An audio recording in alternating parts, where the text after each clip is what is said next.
Tonight, we're going to go to the most remote place on Earth, a continent the size of the United States and Mexico combined, buried under 2 miles of ice. We're going to find out what's actually hidden underneath it. Not just the geography, not just the ice, but what's actually down there, underneath the part you can see, in the world that's been sealed away from sunlight for 34 million years. Because here's the thing, most people don't realize. We know more about the surface of Mars than we know about the terrain buried under Antarctica. Mars has been mapped in extraordinary detail by orbiting satellites, rovers, and decades of focused scientific effort. Antarctica has been sitting right here on our own planet. For most of human history, the 2 miles of ice covering it made it nearly as unknowable as another world entirely. That's changing. And what scientists are finding underneath that ice is not what anyone expected. There are mountain ranges down there that nobody knew existed. Entire ranges buried completely, taller than anything in the continental United States, invisible from the surface. There are rivers flowing in total darkness under a mile of frozen water.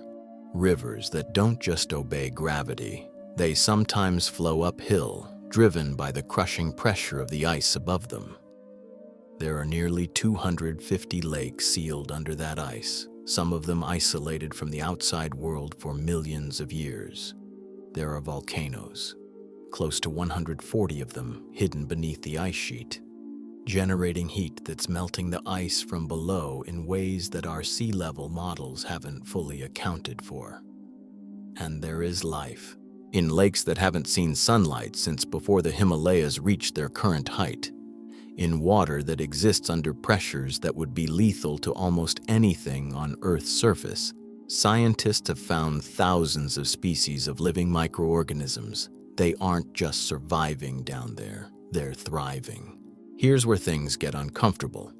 Everything buried under that ice is connected to something you care about.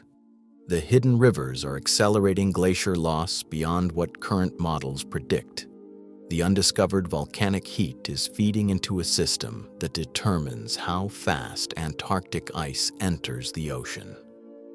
If the ice sheet above all of this destabilizes, and some of it is already moving, global sea levels rise in ways that reshape every coastline on Earth. The terrain under Antarctica isn't just a geological curiosity. It's an active system, and it's already influencing the future. By the end of tonight, you're going to understand what's actually down there. The mountains, the rivers, the lakes, the volcanoes, the organisms that shouldn't exist. And you're going to understand why what's buried under 2 miles of Antarctic ice matters to every person living near an ocean anywhere in the world. Before we get started, if you love exploring the hidden depths of our planet as much as we do, take a second to like the video or subscribe. It's a small thing, but it helps this channel reach more curious minds like yours. Let's start with your existing mental picture of Antarctica. You probably picture it the way most people do. A vast frozen continent at the bottom of the world, covered in white, battered by wind, too cold and too remote for anything to matter much. You know it's large. You know it's cold. You know scientists go there occasionally and come back with frostbite and data. That's about where most people's mental map ends. And honestly, for most of human history, that was close enough to the truth that nobody bothered to push further. Here's where things get uncomfortable. Antarctica covers about 14.2 million square kilometers. To put that in terms you can actually feel, that's roughly the combined landmass of the United States and Mexico. Every mountain range, every desert, every city, every stretch of open country, all of it buried under ice. The continent isn't just big, it's staggeringly, almost offensively big. And essentially, every square kilometer of it is hidden under a layer of frozen water so thick that the terrain underneath has been completely invisible to human eyes for tens of millions of years. The ice sheet sitting on top of Antarctica holds approximately 70% of all the fresh water on Earth. Not a large fraction, not a significant portion. 70%. Everything in every river, every lake, every aquifer, every glacier outside Antarctica, all of it combined, is less than half the water locked inside this single frozen mass. The average thickness of that ice is close to 2 kilometers. That's not at the extremes. That's the average across the entire continent. At its deepest, in a region of Wilkesland, the ice reaches 4,757 meters. Think about that for a second. The Shard, the tallest building in the United Kingdom, stands about 310 meters tall. The deepest Antarctic ice is more than 15 times that height, stacked straight down into the Earth. If you stood at the surface in Wilkesland and dropped a stone, it would fall nearly 3 miles before it hit solid ground, and you'd never see it land. Now here's the number that should make every coastal engineer on Earth deeply uncomfortable. If all of that ice melted, global sea levels would rise by approximately 58 meters. That's not a projection or a worst-case scenario. That's just arithmetic. 58 meters of additional ocean distributed across every coastline on the planet. London, New York, Shanghai, Miami, Mumbai, gone. Not flooded, gone. Every major port city on Earth sits well below that line. The question isn't whether that matters. The question is how much of it moves, and how fast. So you have a continent the size of 2 major countries, covered in enough ice to drown civilization, sitting at the bottom of the world with almost no human infrastructure and almost no direct observation. And here is the part that scientists find genuinely strange. We know more about the surface of Mars than we know about the terrain buried underneath Antarctica's ice. That's not a dramatic exaggeration. Mars has been mapped by satellites, rovers, and landers in extraordinary detail. We have high-resolution topographic maps of the entire Martian surface. We know where its ancient riverbeds ran. We know the depth and shape of its craters, the height of its volcanoes, the slope of its plains. Antarctica's subglacial terrain, the actual ground underneath all that ice, has for most of modern science been a nearly complete blank. 2 miles of frozen water is, it turns out, a more effective barrier to observation than 140 million miles of empty space. For decades, the best maps of what lay beneath the ice were rough, low-resolution sketches assembled from sparse data points. Scientists knew there were mountains down there somewhere. They knew it wasn't flat. Beyond that, the details dissolved into uncertainty. The hidden continent under the ice was one of the last genuinely unknown places left on Earth. More mysterious than the deep ocean floor, less understood than the backside of the moon. What changed that, and what scientists have been finding as the picture comes into focus, is something most people haven't heard about. The technology developed to see through 2 miles of ice has been revealing a world that doesn't match what anyone expected. There are mountain ranges down there that nobody knew existed. There are canyons stretching for hundreds of kilometers. There are rivers, ancient preserved landscapes, volcanoes, and lakes full of water that's been sealed from the atmosphere for longer than our species has been on Earth. The scale of what's buried isn't just a matter of volume or weight or abstract cubic kilometers of frozen water. It's that underneath all of it, there is an entire hidden planet, with its own geology, its own hydrology, its own history, and apparently its own life. And for most of human history, that was the end of the story. A frozen blank, a white void, the bottom of the world with nothing to say for itself. The first problem was obvious. You can't see through 2 miles of ice. For most of the 20th century, that was essentially where the science stopped. Antarctica sat at the bottom of the world, The ice sat on top of Antarctica. Whatever was underneath stayed hidden. Geologists could study the exposed rock along the coastline. They could drill shallow cores and pull up ice samples. But the terrain itself, the mountains, the valleys, the ancient surfaces buried under all that frozen weight, was effectively invisible.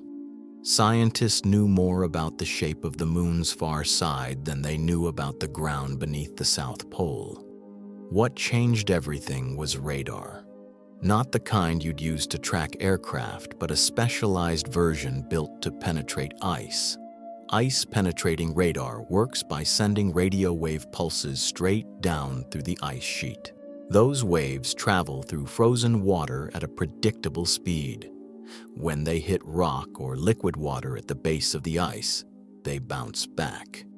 By measuring how long it takes for the signal to return, scientists can calculate exactly how deep the ice is at that location.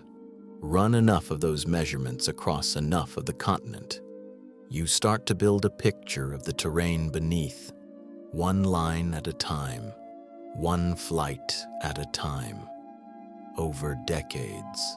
That's exactly what happened. For more than 60 years, research aircraft crisscrossed Antarctica in long parallel tracks, dragging radar instruments over terrain that nobody had ever seen. Those flights covered millions of kilometers. Some surveys used gravity measurements instead, detecting subtle variations in the pull of the Earth that revealed the density of what's buried below. Others used magnetic field surveys, mapping the magnetic properties of the rocks underneath the ice in the same way a doctor might use an MRI to look through skin and bone. Ships circling the continent added oceanographic data from the seafloor around its edges.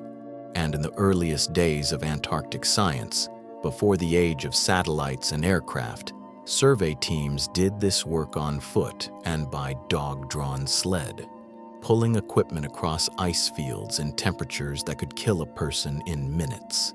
All of that data, gathered across 6 decades by researchers from dozens of countries, was eventually compiled into a single comprehensive resource called BedMap 3. It's the most detailed map yet produced of what lies beneath Antarctica's ice, and it represents something genuinely remarkable, a scientific project so large and so long that no single generation of researchers could complete it alone. But radar and gravity surveys have limits. They require aircraft, and aircraft require fuel, and fuel is expensive, and Antarctica is enormous. Even with 60 years of survey flights, there are still vast stretches of the continent where the data is thin or missing entirely. That's where a newer technique becomes critical. Ice flow perturbation analysis, IFPA, takes a fundamentally different approach. Instead of trying to see through the ice directly, it reads the surface of the ice as a translation of what's underneath it. Here's the logic. Ice is not rigid. It flows slowly and constantly under its own weight, moving outward from the high interior of the continent toward the coast. As ice moves over buried terrain, that terrain leaves its signature on the surface above. A mountain buried beneath the ice creates a subtle rise in the surface. A valley creates a corresponding depression. The pattern of how ice flows over a hidden ridge looks different from how it flows over flat ground. These surface signals are small, sometimes just meters of difference across hundreds of kilometers, but they're detectable from satellite imagery. IFPA takes those surface patterns and runs them through physical models of ice flow to reconstruct what the terrain beneath must look like to produce them. Think about what that means. Scientists sitting in a laboratory can take a satellite image of Antarctica's surface, apply the physics of how ice moves, produce a detailed map of bedrock that is buried under 2 miles of frozen water without drilling a single hole. It's as close to X-ray vision as geophysics has ever produced. The combination of these tools, Radar, gravity surveys, magnetic mapping, satellite imagery, ice flow physics transformed what scientists could say about Antarctica's hidden terrain. BedMap 3, incorporating all of it, revealed a continent that looked almost nothing like the smooth, featureless floor most researchers had imagined. The resolution was sharp enough to see individual hills, sharp enough to trace the outlines of valleys that hadn't been exposed to sunlight in tens of millions of years, sharp enough to find features that raised immediate and urgent questions about what was happening beneath the ice, what it might mean for the world above.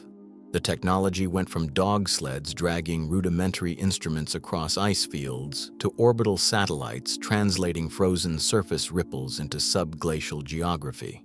That's the distance science traveled in 60 years. What they found when they finally got a clear picture of what's down there was something nobody had fully anticipated.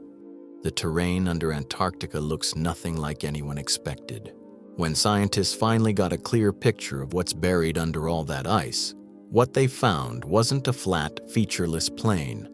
It wasn't a smooth rock shelf sitting quietly beneath the frozen surface. It was something far more dramatic than that. Beneath 2 miles of ice, there is a continent of jagged mountain ranges, plunging valleys, deep canyons, ancient riverbeds, an entire hidden world that has been completely invisible to human eyes for tens of millions of years. Think about what that actually means. There are mountain ranges under Antarctica that nobody knew existed until recently. Not small hills or gentle rises.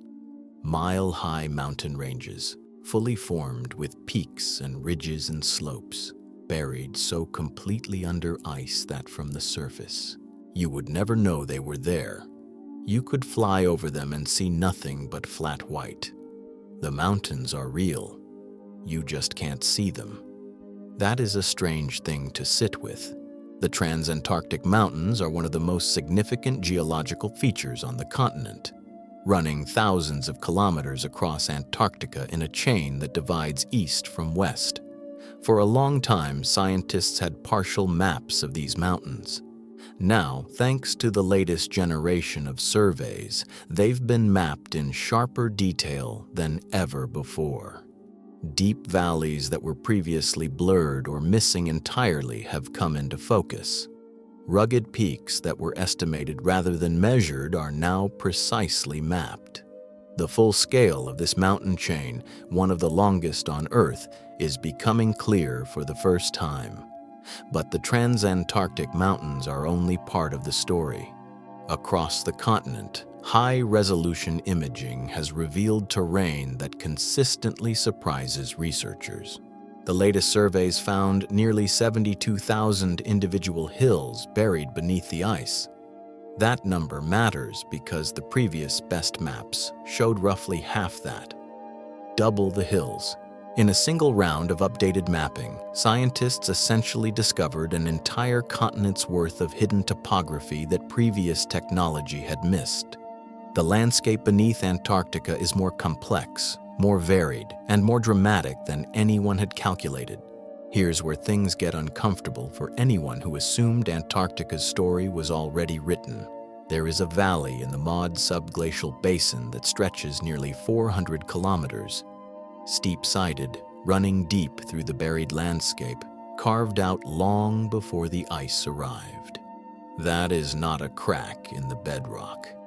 That is a major geological feature, comparable in scale to some of the most dramatic terrain on the surface of the Earth. Hidden entirely beneath ice that has been sitting on top of it for millions of years. Nobody knew it was there until the radar found it. And that's the thing about subglacial terrain. Its influence doesn't stay hidden just because it's buried. The shape of the rock beneath the ice directly affects how the ice above it behaves. Ice doesn't just sit still, it flows, slowly but continuously, moving under its own weight toward the coasts. When it flows over a mountain range or through a valley, the terrain shapes that movement. A deep channel beneath the ice can act like a funnel, concentrating the flow of ice and accelerating it toward the ocean. A buried ridge can pin the ice in place, slowing its movement and holding back enormous volumes of frozen water. Scientists are only beginning to work out the full relationship between the terrain they're mapping and the behavior of the ice sheet sitting on top of it. That relationship matters for reasons that go well beyond geology. The rate at which Antarctic ice reaches the ocean is one of the key variables in projections of sea level rise. If the terrain beneath the ice is shaping how fast glaciers move, if we've been working with maps that showed roughly half the hills that actually exist, then our models of ice behavior have been built on incomplete information. The hidden mountains and valleys aren't just interesting, they're changing the calculations. Some of the terrain being mapped sits under ice that barely moves. In those regions, the rock beneath has been almost perfectly preserved, sitting undisturbed for tens of millions of years. In other regions, the ice above grinds and slides. The terrain below bears the marks of that movement: worn surfaces, scoured valleys, bedrock shaped by the slow violence of ice under pressure. The contrast between the two is striking. Parts of Antarctica's hidden landscape look as they did before the ice arrived. Other parts have been completely transformed by it. What the latest surveys make clear is that Antarctica, as a geological object, is far more varied than its white surface suggests. The uniformity up top is an illusion. Below, there are mountains that would be impressive on any continent, canyons that would be landmarks if anyone could see them, valleys carved by rivers that stopped flowing tens of millions of years ago. The continent has been hiding its own complexity this entire time, but the mountains and canyons were just the surface layer of the secret, and what lay beneath them was stranger still. Under about 2 kilometers of the East Antarctic ice sheet, there is a landscape that hasn't changed in 34 million years. That's not a figure of speech. It's not an approximation. The valleys and ridges buried beneath the East Antarctic ice sheet in this particular region have been sitting in almost perfect stillness since the continent first froze, sealed away from wind, rain, erosion, and sunlight. For longer than modern elephants have existed, longer than most mountain ranges have worn down, longer than the Himalayas have stood at their current height, roughly 12,000 square miles of terrain, about the size of Maryland, has been locked in near total preservation beneath the ice. Nothing has touched it. Nothing has changed it. It is as close to a photograph of ancient Earth as anything we have ever found. Here's what makes this so unusual. Ice is not gentle. Glaciers typically grind down whatever sits beneath them, dragging rock and sediment, carving valleys deeper, flattening features that took millions of years to form. That's what glaciers do. You'd expect 34 million years of ice coverage to have obliterated any landscape that existed before. But in this part of East Antarctica, the ice above this buried terrain barely moves. Friction, cold, and the geometry of the ice sheet have conspired to create conditions of almost zero flow velocity directly above this region. No movement means no grinding. No grinding means no erosion. The landscape that rivers carved before Antarctica froze has been sitting underneath that motionless slab of ice, untouched, ever since. Think about that for a second. The surface above is one of the most extreme environments on Earth. Temperatures that drop below -60 Celsius, winds that can strip equipment and kill within hours. And 2 kilometers straight down, beneath all of that, is a landscape that those conditions have never reached. It's been in complete darkness, frozen, still, but structurally intact in a way that almost nothing else on this planet is. Scientists identified this region by studying the surface of the ice itself. ice flow perturbation analysis, the same technique used to map other subglacial features, works by reading the subtle ripples and patterns that bedrock topography creates in the ice above it. A hill beneath the ice creates a detectable feature on the surface. A valley does the same. And when researchers applied this method to sections of East Antarctica, what they found was a terrain of interlocking valleys and ridges that matched no pattern of glacial erosion. The shapes were wrong for something that had been scraped and reshaped by moving ice. They were right for something that had been carved by flowing water. Rivers did this. Before Antarctica froze, water moved across this landscape. It cut channels, shaped valleys, built up the ridges between them. The continent at that time was temperate, not warm by tropical standards, but mild enough to support rivers, wetlands, and in many regions, forests. This buried terrain was once a watershed. Water flowed across it toward ancient coastlines. And then, about 34 million years ago, the climate shifted. Atmospheric carbon dioxide dropped, temperatures fell. The ice came, slowly at first, and then completely, and the rivers stopped. The landscape went dark, and it has been dark ever since. What scientists are most interested in now is what the sediments in these buried valleys might contain. River systems don't just shape the land, they deposit material, organic debris, plant matter, microscopic organisms, pollen, spores. In normal conditions, that material would have decomposed over millions of years, but these sediments were sealed under ice almost immediately after the rivers stopped flowing. Decay requires warmth, moisture, and biological activity. In the frozen stillness beneath 2 kilometers of ice, almost none of those conditions apply. The preservation could be extraordinary. If organic material survived in those sediments, and there are serious reasons to think some of it did, scientists could reconstruct what this landscape actually supported before the ice arrived. What species of plants grew there, what the ecosystem looked like in the final period before Antarctica became uninhabitable. That's not a small thing.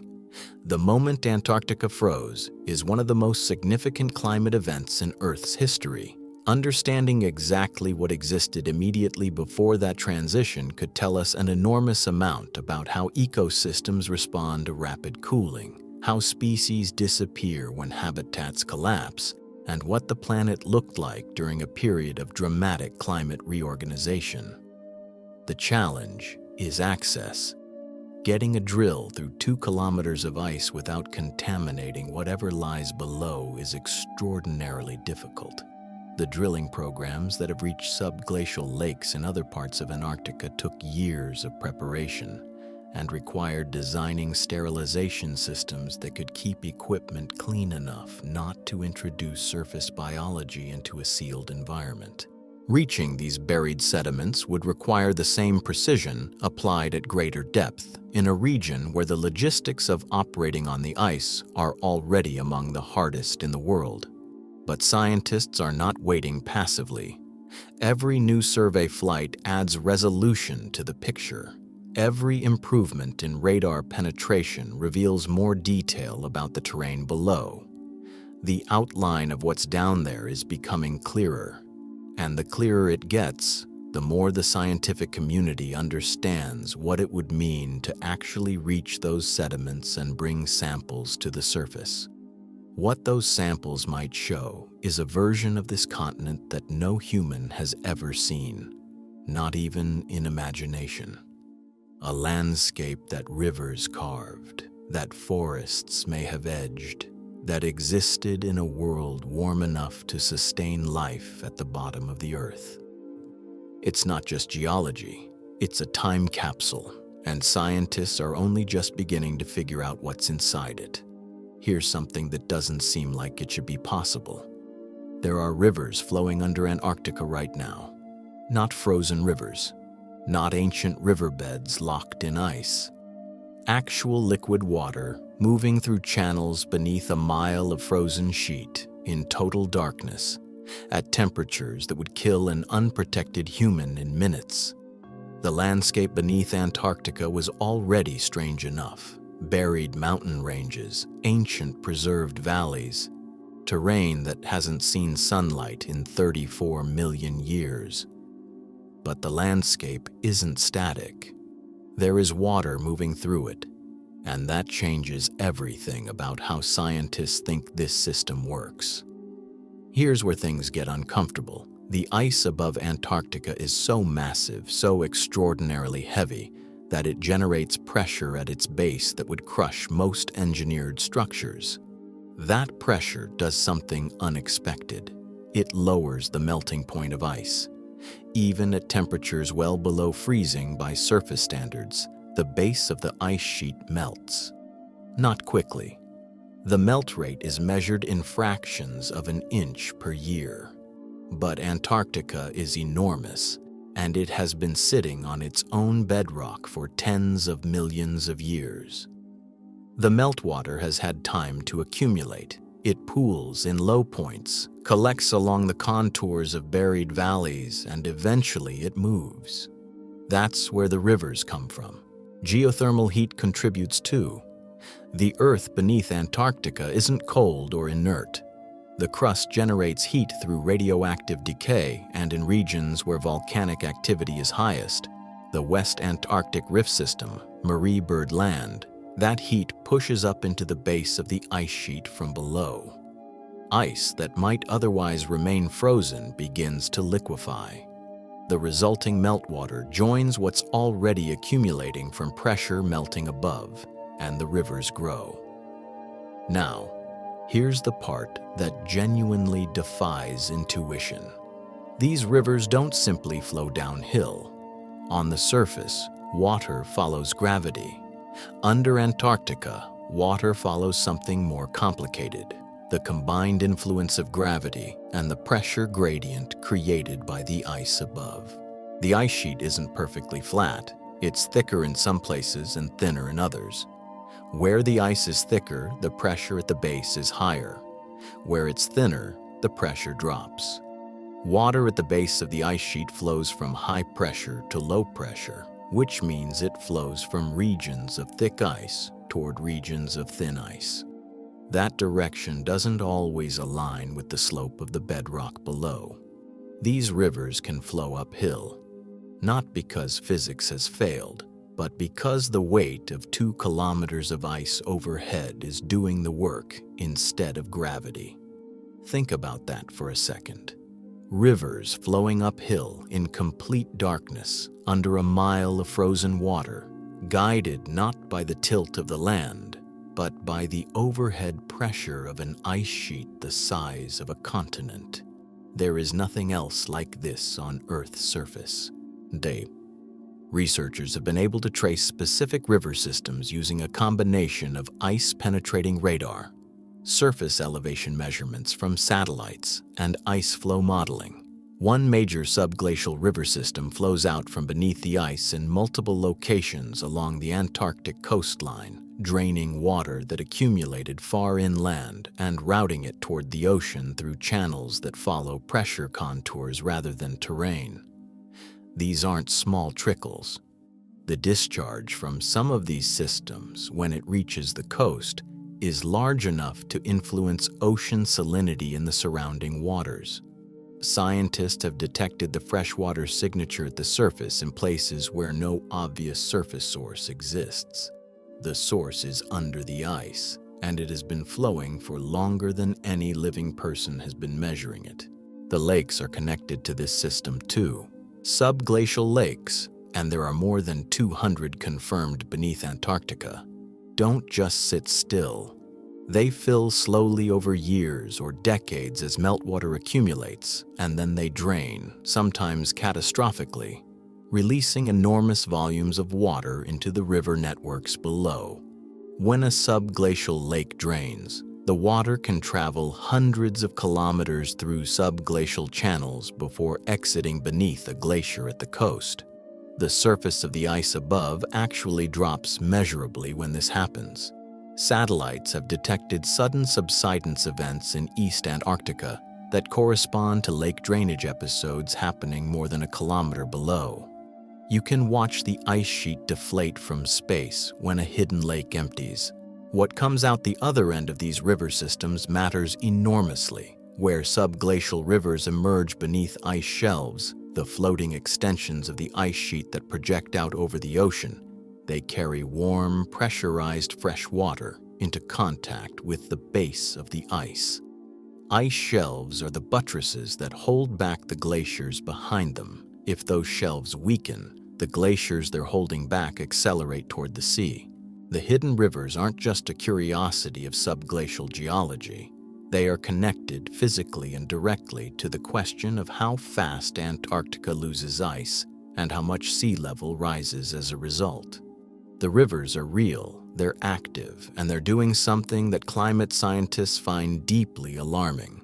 Totten Glacier sits in East Antarctica, and by itself it holds enough ice to raise global sea levels by about 12 feet. That number is worth sitting with for a moment. Not 12 feet spread across the entire Antarctic ice sheet. Not 12 feet if everything melts. Just this one glacier on its own holds that much frozen water. And in 2024, researchers published findings showing that the hidden rivers flowing beneath it are accelerating its collapse in ways that nobody's models had accounted for. The standard projections for how much ice Totten would lose by the year 2100 turned out to be wrong. Not slightly wrong. Off by 30%. Here's what that means in practical terms. Climate scientists and coastal engineers around the world rely on ice loss models to estimate future sea levels.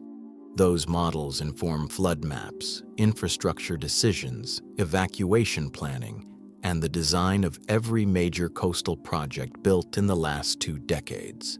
And those models were missing something. They weren't accounting for the role subglacial rivers play in pulling heat beneath the glacier and accelerating the melting from below. Add the rivers back in, and the projected ice loss jumps by nearly a third. 30% is not a rounding error. That's the difference between a coastal city having 70 years to adapt and having 50. It's the difference between a managed retreat and a crisis. The mechanism behind this is uncomfortable to think about in detail. As warm ocean water pushes toward the Antarctic coast, it doesn't just melt the front edge of the glacier. It finds pathways. And subglacial rivers are exactly those pathways. They act as channels that draw relatively warm water deep beneath the ice, where it reaches the glacier's base and melts it from underneath. The ice above doesn't collapse immediately. It thins, it weakens. It begins to slide faster toward the ocean because the friction holding it in place is reduced. And as it slides, it carries more ice into the water, which raises sea levels, which has nothing gentle about it.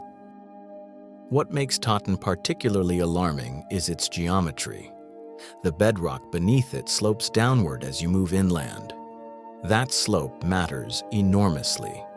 When a glacier retreats on a downward sloping bed, the retreating ice face gets deeper and deeper, which means more ice surface is exposed to melting forces.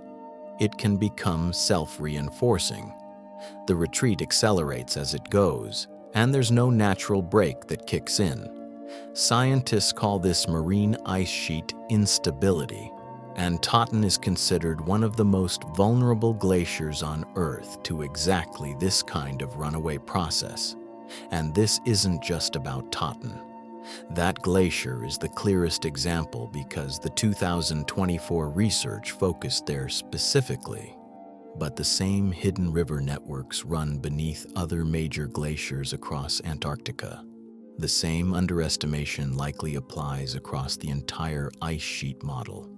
Researchers are now going back through their projections for other glaciers and asking whether the river effect has been systematically left out. In most cases, the answer is yes. There's something else. As the ice sheet thins under a warming climate, those subglacial rivers don't stay the same. They grow. More meltwater feeds into them from above. Their channels widen. They reach farther inland. And here's where things get uncomfortable. As they expand, they can shift course. A river flowing in one direction beneath the ice can find a new path, routing water to a part of the glacier where it hadn't previously reached. That's not a theoretical concern. It's a documented behavior of subglacial water systems, and researchers have observed it happening in real time by watching the surface of the ice shift in response.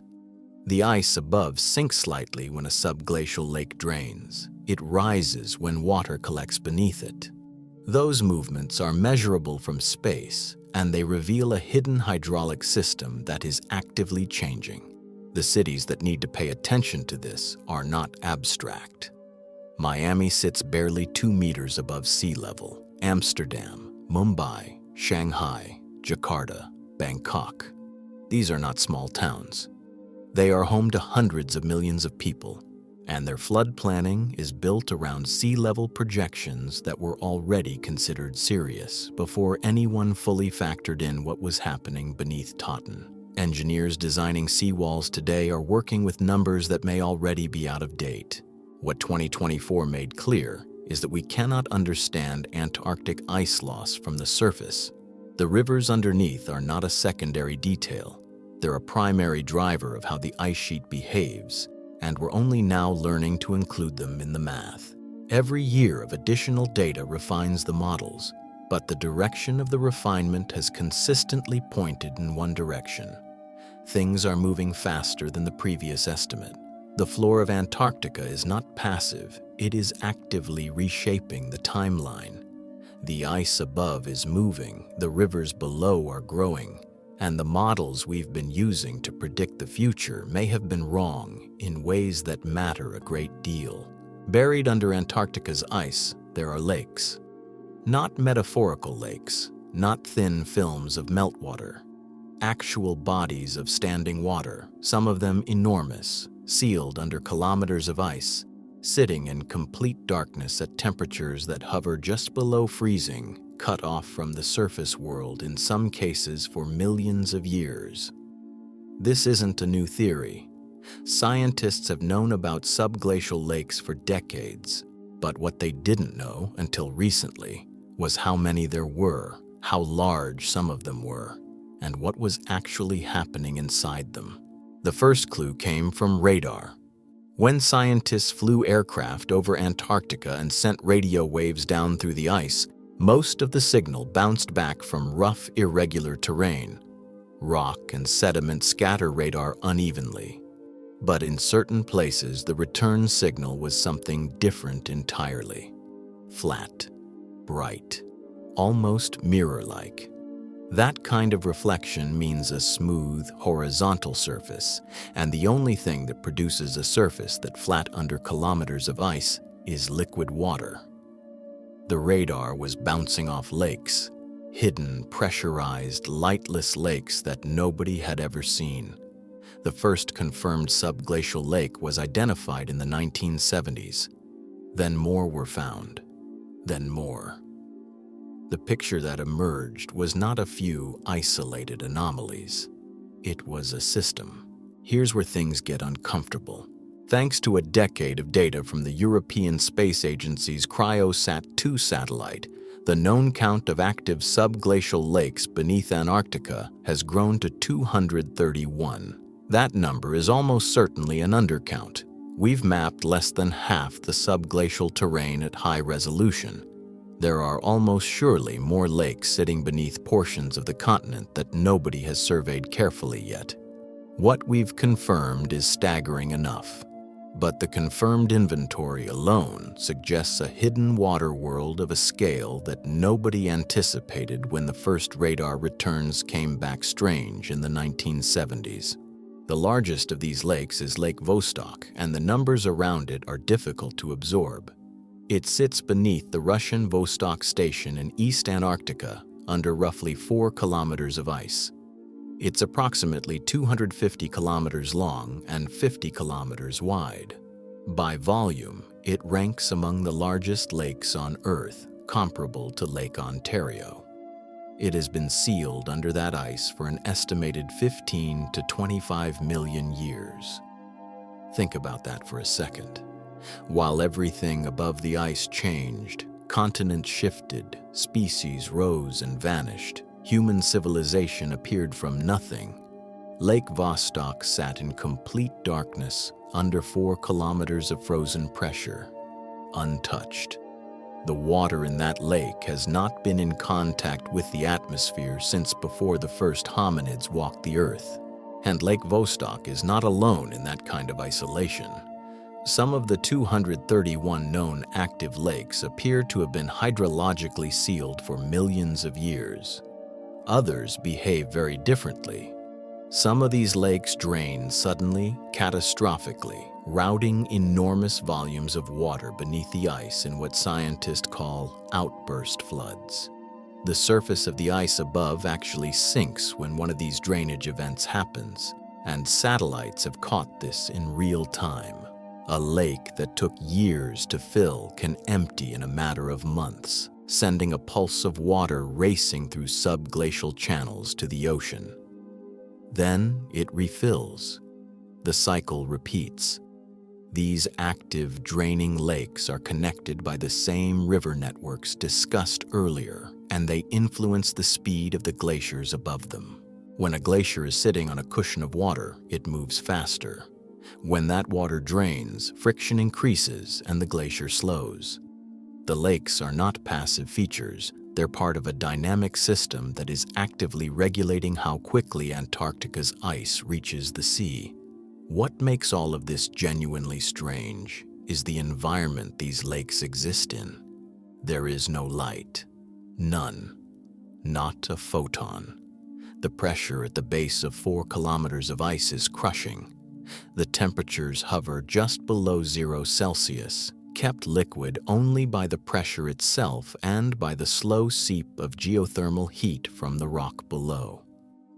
The water is ancient, chemically distinct from anything on the surface, loaded with dissolved gases and minerals accumulated over timescales that are hard to picture.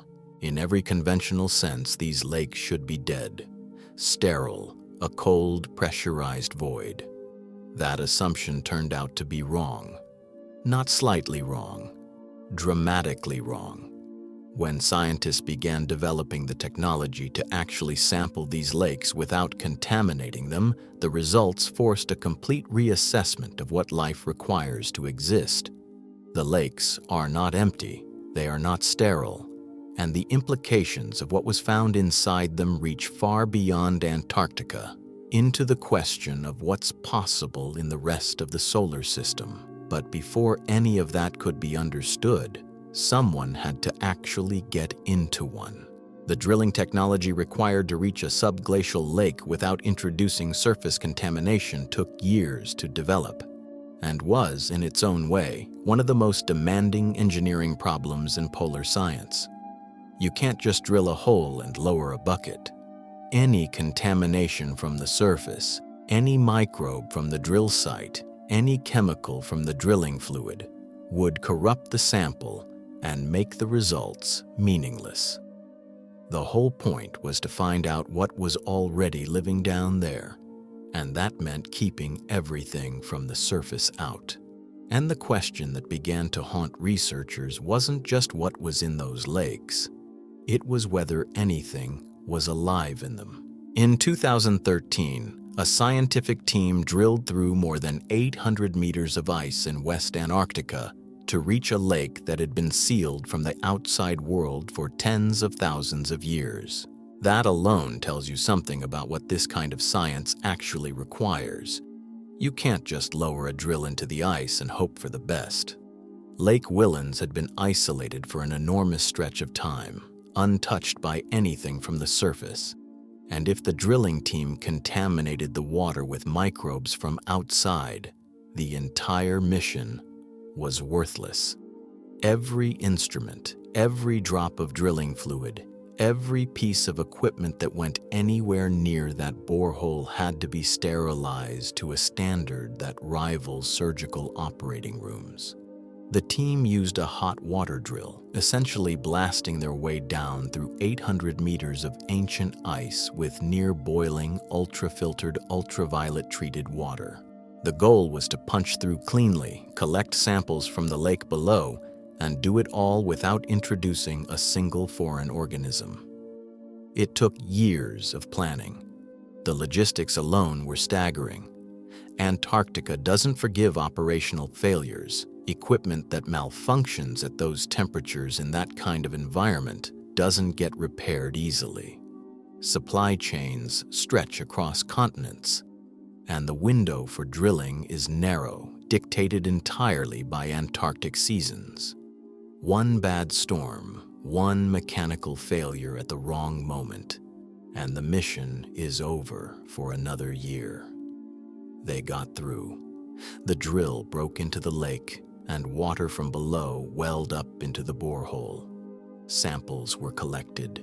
The team brought them back to the surface and then to laboratories where researchers began the painstaking work of analysis. They expected to find water.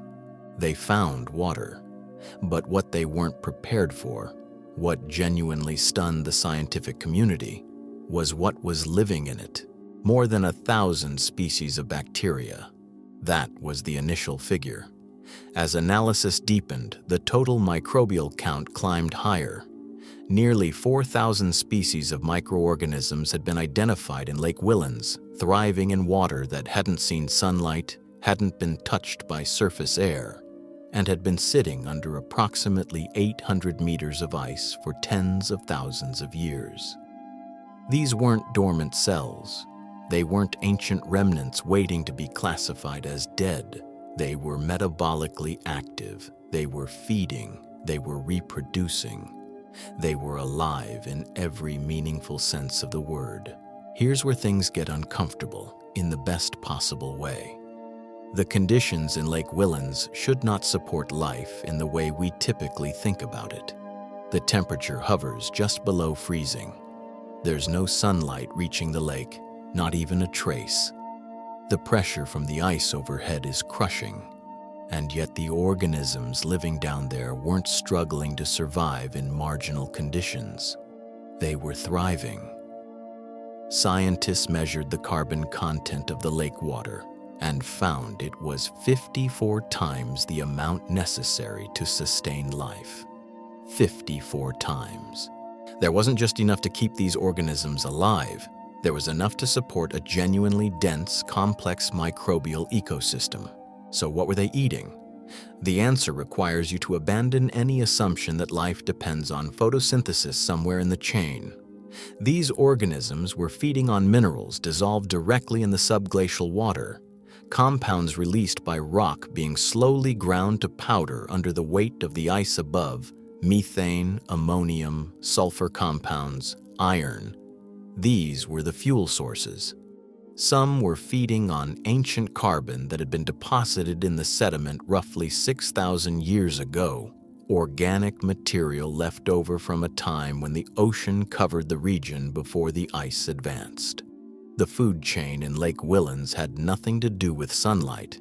It was driven entirely by geology and chemistry, by the slow mechanical crushing of rock and the heat seeping up from the earth below. Think about what that means for a second. Every ecosystem we had ever studied in detail was anchored at some level to light. Even deep-sea creatures living without sunlight themselves were ultimately dependent on organic material that rained down from surface waters where photosynthesis was happening. Lake Whillans broke that model completely. Here was an ecosystem that was genuinely entirely disconnected from the sun, sealed under a continent in total darkness, running entirely on the chemistry of rock and water and ancient carbon. And it wasn't just surviving. It was rich. It was diverse. It was, by any reasonable measure, doing extremely well. The genetic analysis added another layer to the discovery. Researchers used high-resolution sequencing techniques to identify individual organisms, and what they found was that a substantial proportion of the species in Lake Whillans were new to science. Not variations on known organisms, not close relatives of surface bacteria. New species with metabolic strategies unlike anything previously characterized, equipped with biological tools precisely tuned for surviving in an environment that until recently most scientists assumed was sterile. That word, sterile, had been the operating assumption for a long time. Subglacial lakes were thought to be too cold, too dark, too isolated, too far removed from any energy source for life to gain a foothold. Lake Whillans didn't just challenge that assumption, it demolished it. The lake wasn't a marginal environment hosting a few desperate organisms at the edge of survivability. It was a functioning biosphere, sealed under nearly a kilometer of ice, invisible and unsuspected, operating on entirely its own terms. That discovery forced scientists to reassess not just what they knew about Antarctica, but what they thought was possible for life on Earth. The boundaries of the biosphere turned out to be much deeper and much stranger than the textbooks had described. But Lake Whillans, it turned out, was not even close to the most extreme example of what was living down there. The first question was how anything could be alive down there at all. No sunlight, sub-zero temperatures, crushing pressure from a mile of ice overhead, no oxygen in any meaningful concentration, no photosynthesis, no food chain in any sense that most people would recognize. By every standard we use to evaluate whether a place can support life, the subglacial environment of Antarctica should be completely, definitively sterile. And yet the bacteria were there. Thousands of species of them, metabolically active, reproducing, going about their lives in conditions that would kill virtually any organism most of us have ever heard of. So how does that work? The answer starts with energy. Every living thing needs a source of it. On the surface of Earth, the dominant energy source is the sun. Plants capture sunlight through photosynthesis, and nearly everything else in the food chain runs on that foundation. Remove the sun and, in most environments, the whole system collapses. But the organisms living beneath Antarctic ice never had access to sunlight. They evolved a completely different strategy. Instead of harvesting light, they harvest chemistry. This process is called chemosynthesis. Rather than capturing energy from photons, chemosynthetic organisms extract it from chemical reactions. They oxidize minerals dissolved in the meltwater around them. They break down sulfur compounds, iron compounds, methane. The reactions release energy, and that energy powers everything those organisms do. It's a fundamentally different way of being alive, and it works. The raw materials for those reactions come from multiple sources. Some come from the meltwater itself, which dissolves minerals out of the rock as it flows beneath the ice. Some come from rock flour, the fine powder produced when glaciers grind bedrock into dust over thousands of years. Scientists measured the compounds released from that pulverized rock and found methane, ammonium, nitrogen, sulfur, and iron. Each of those is usable fuel for the right kind of organism. The ice above is essentially running a slow, continuous grinding operation, and what it produces feeds the ecosystems below it. Here's where things get uncomfortable in the best possible way. Scientists analyzing one subglacial lake body found that it contained 54 times the amount of carbon necessary to sustain life. 54 times. These organisms aren't scraping by in a barely viable environment. They're sitting in what amounts to an extraordinarily well-stocked pantry. The system is not on the edge of survival. It's genuinely productive. Some of those organisms are feeding on something even older. Researchers found that microbes in one West Antarctic lake were consuming ocean carbon that was deposited roughly 6,000 years ago. Think about that for a second. The food these organisms are eating today fell into the ocean 6 millennia ago, got buried, got sealed under the ice, and has been sitting there ever since. The supply chain for life in the subglacial environment operates on timescales that make human civilization look like a brief afternoon. The genetic analysis from Mercer Subglacial Lake made this even clearer.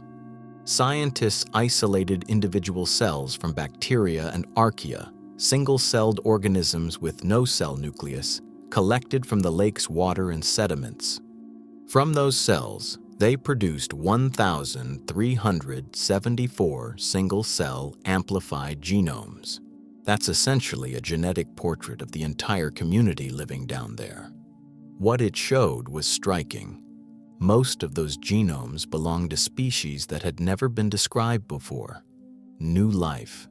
Not variations on known organisms, but genuinely novel species, built differently from anything cataloged at the surface. And their metabolic strategies were unusually flexible, capable of switching between multiple chemical pathways depending on what resources happened to be available. These weren't specialized organisms locked into one narrow way of doing things. They were generalists in the deepest sense, adapted to an environment where the rules can change and survival depends on being able to adapt with them. That flexibility matters enormously given what the subglacial environment can do to water availability. Even below miles of ice, conditions aren't constant. Subglacial lakes drain, rivers shift course. The thin film of water at the base of the ice sheet can disappear in some locations as the ice above it changes. When that happens, the organisms that depend on it face a choice: die or wait. Many of them wait. The survival mechanism is called cryptobiosis. When water becomes scarce, certain organisms can essentially shut themselves down entirely.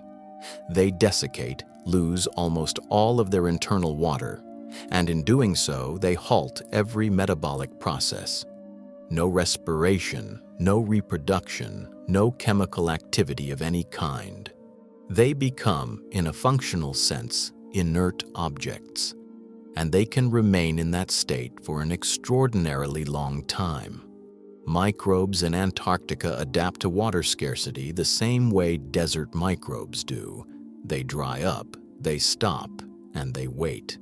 The specific form of cryptobiosis triggered by dehydration is called anhydrobiosis, and it's not unique to Antarctica, but the timescales involved in the subglacial environment push it to an extreme that most surface environments never approach. These organisms aren't waiting out a drought. Some of them may be waiting out geological epochs. The picture that emerges from all of this is not what anyone expected before scientists actually started drilling. Life in the subglacial environment isn't a marginal phenomenon, a few hardy microbes clinging to existence at the edge of the possible. It's a functioning ecosystem, diverse and chemically sophisticated, running on energy sources and timescales that have almost nothing to do with the world at the surface. It found a way to exist in the dark, under the ice, cut off from everything that most life on Earth depends on. And it has been doing it for a very long time. And then there was Lake Enigma, which pushed all of this even further into territory that seemed almost impossible. Lake Enigma sits under permanent ice in Antarctica, and if the name sounds dramatic, that's appropriate. What scientists found there didn't just push the boundaries of what we understood about subglacial life. It pushed the boundaries of what we thought life could do. When researchers drilled into the lake and found liquid water under permanent ice cover, that alone wasn't surprising anymore. Lake Whillans had already established that life could survive in those conditions. What was surprising was how long this particular body of water appeared to have been completely sealed off from the outside world. The best estimates put that number at somewhere around 12 million years. Think about what 12 million years actually means. Modern humans have existed for roughly 300,000 years. Our entire species, from the first anatomically modern human to everyone alive today, fits inside that time frame roughly 40 times over, when the microbes in Lake Enigma last had any contact with the surface world. There were no humans, no great apes as we know them, no Himalayas at their current height. The mountain range was still rising. The ecosystems we think of as ancient were themselves young, and somewhere under what would eventually become Antarctica's permanent ice cap, a community of organisms was sealed in. The door closed behind them. Here's where things get uncomfortable in the best possible way. The diversity found in Lake Enigma wasn't what you'd expect from a population bottlenecked by millions of years of isolation. Researchers using cameras to survey the lake bottom didn't just find microbial mats. They found multiple different types of microbial mats, each distinct, each suggesting separate communities with different metabolic strategies. Different structures, different ways of solving the same problems of darkness and cold and chemical scarcity. And then there were the cyanobacteria. That finding stopped scientists cold. Cyanobacteria are not just any microorganism. They are among the oldest forms of life on Earth. Organisms whose ancestors were producing oxygen through photosynthesis more than 2 billion years ago. They are, in a meaningful sense, ancestors of almost every complex life form that followed. Finding them in Lake Enigma wasn't just unusual. It was the kind of unusual that makes you reconsider the question. Because cyanobacteria use light. That's their defining strategy. They are photosynthetic. And yet here they were, detected not in the ice above and not floating in the water column, but living on the lake floor in total darkness, under more than a kilometer of permanent ice. They weren't doing what cyanobacteria are supposed to do. They had adapted. They were surviving by entirely different means in an environment that should have been incompatible with their existence. That tells you something significant about how flexible life can be when it has enough time and enough pressure to change. What 12 million years of isolation means biologically is almost too large to process. On the surface of the Earth, evolution happens in conversation. Species interact, compete, exchange genetic material, get wiped out, get replaced. The web of life on the surface is constantly cross-pollinated by contact. What happens to a population that gets cut off from all of that? It doesn't stop evolving. It keeps going, but entirely on its own terms, solving problems the surface world never posed. In conditions the surface world can't replicate. The result is something that may represent a genuinely independent branch of life. Not a curiosity at the edge of a known family tree, but a branch that split off and kept growing in a direction nothing else followed. Scientists can't yet say with certainty how divergent these organisms have become. The genetic work is still ongoing. But what they can say is that the diversity on that lake floor, the multiple mat types, the cyanobacteria behaving in ways their surface relatives don't, the metabolic flexibility that allowed any of them to survive this long, suggests that what's down there is not just a pale shadow of surface life that barely clung on. It's something that thrived.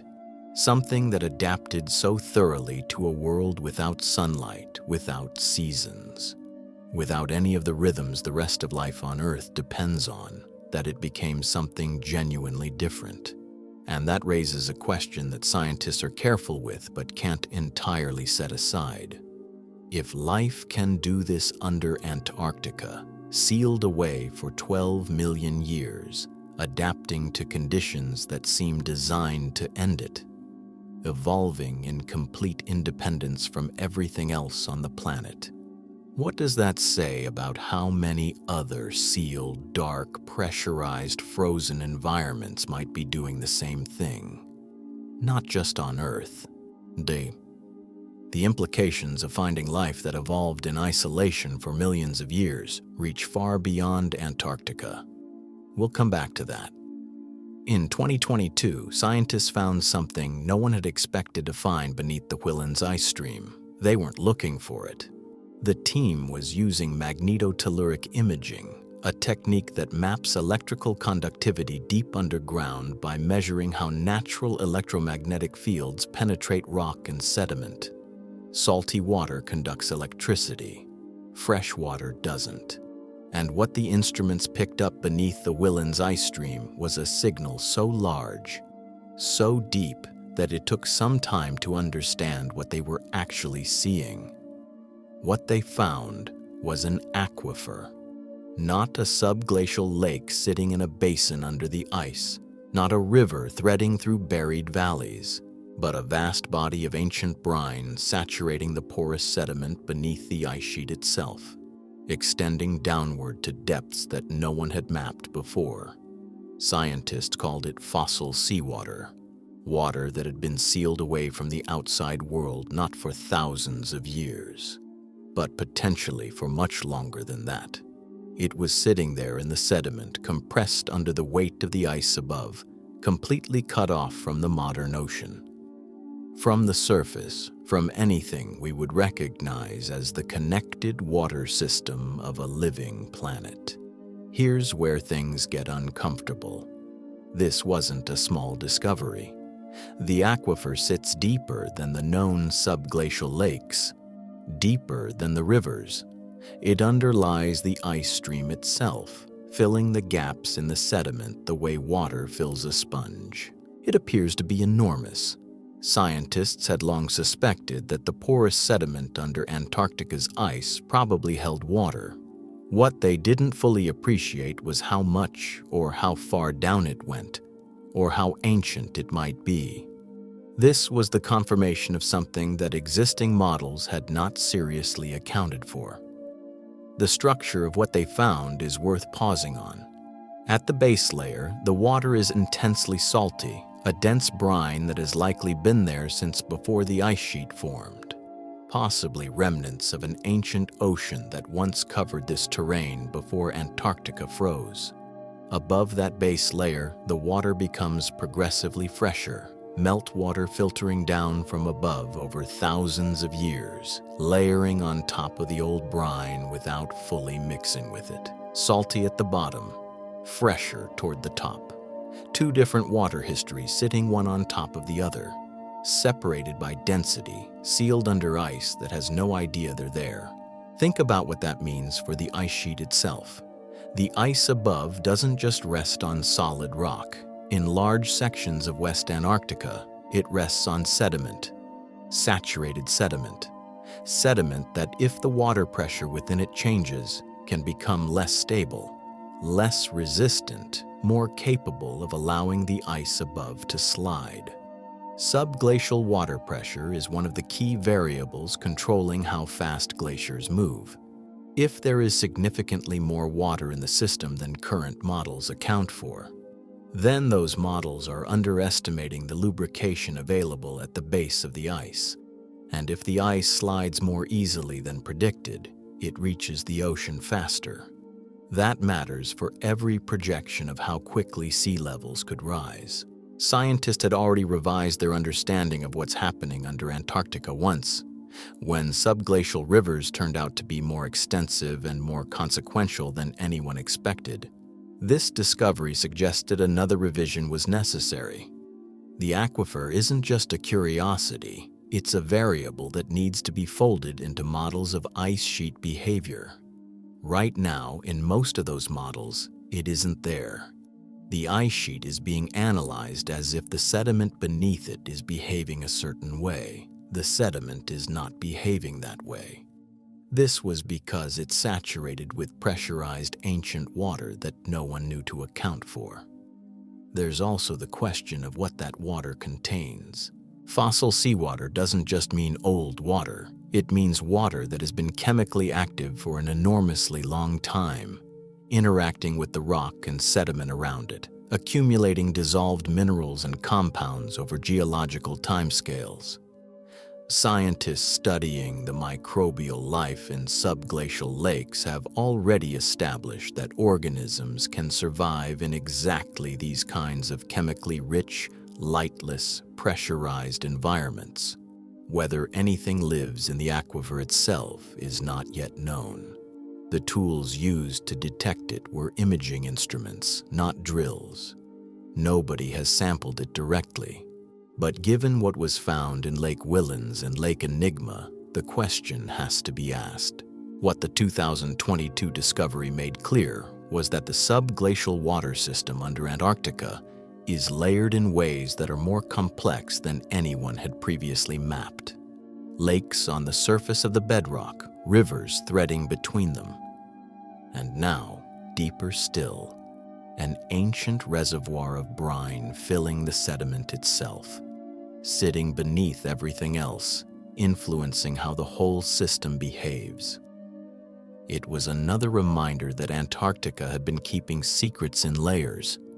Every time scientists thought they understood the system, there was something else beneath it. To really understand what's happening under Antarctica's ice, you eventually have to send something in to look directly. That sounds straightforward. It isn't. The cavity beneath an Antarctic glacier is one of the most hostile and inaccessible environments on the planet.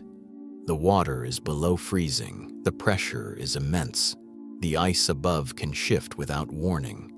There's no light, no communication, and no way to retrieve anything that goes wrong. You can't send a human being in there, you can barely send a machine. But that's exactly what a team of scientists did beneath the Dotson ice shelf. They deployed an autonomous underwater vehicle named RAN, a torpedo-shaped robot designed to operate without any real-time human control, into the cavity beneath the glacier. The vehicle had to navigate that environment entirely on its own, making decisions, avoiding obstacles, collecting data, and finding its way back out. It was the first time a survey this detailed had ever been completed in conditions this extreme. And what RAN found down there was not what the scientists expected. The cavity beneath Dotson stretches nearly 400 meters below the ice surface. Think about what that means for a moment. You have the glacier above you, a ceiling of ancient ice hundreds of meters thick, and below you, the ocean floor. Between them, RAN moved through water that exists in permanent darkness, cut off from the surface world in a space that no human eye had ever seen. The shape of that hidden underside, the texture of the ice ceiling, the geometry of the cavity itself, that was what the mission was designed to capture. What the data revealed were structures nobody had anticipated. Across the underside of the glacier, RAN detected teardrop-shaped formations. Not random variations in the ice surface, not the kind of irregular melting scientists expected to find, but consistent, organized shapes pointing in specific directions. The formations were distributed across the glacier's submerged face in a pattern that suggested something systematic was creating them. The question was what? Here's where things get uncomfortable. The answer was the Coriolis effect. You know the Coriolis effect as the force that shapes weather systems, that causes hurricanes to spiral, that determines which direction water drains in the northern and southern hemispheres. It operates at the scale of continents and ocean basins. It's a planetary scale force driven by the rotation of the Earth itself. And RAN found evidence that it was operating inside the cavity beneath Dotson, shaping the way water circulated in that confined underwater space and leaving its signature in the geometry of the ice. That's not a small thing. The Coriolis effect influencing melt patterns inside a glacier cavity at a scale of meters is something that essentially no model of glacier behavior had accounted for. The standard assumption was that warm ocean water enters these cavities, rises toward the ice above, melts it from below, and the process is relatively uniform and predictable. Rand's data suggested the reality was something far more complex. The circulation patterns inside the cavity were being organized by physics that the models weren't capturing. The melt wasn't uniform, it was structured, and those teardrop formations were the evidence. Think about what that means for sea level projections.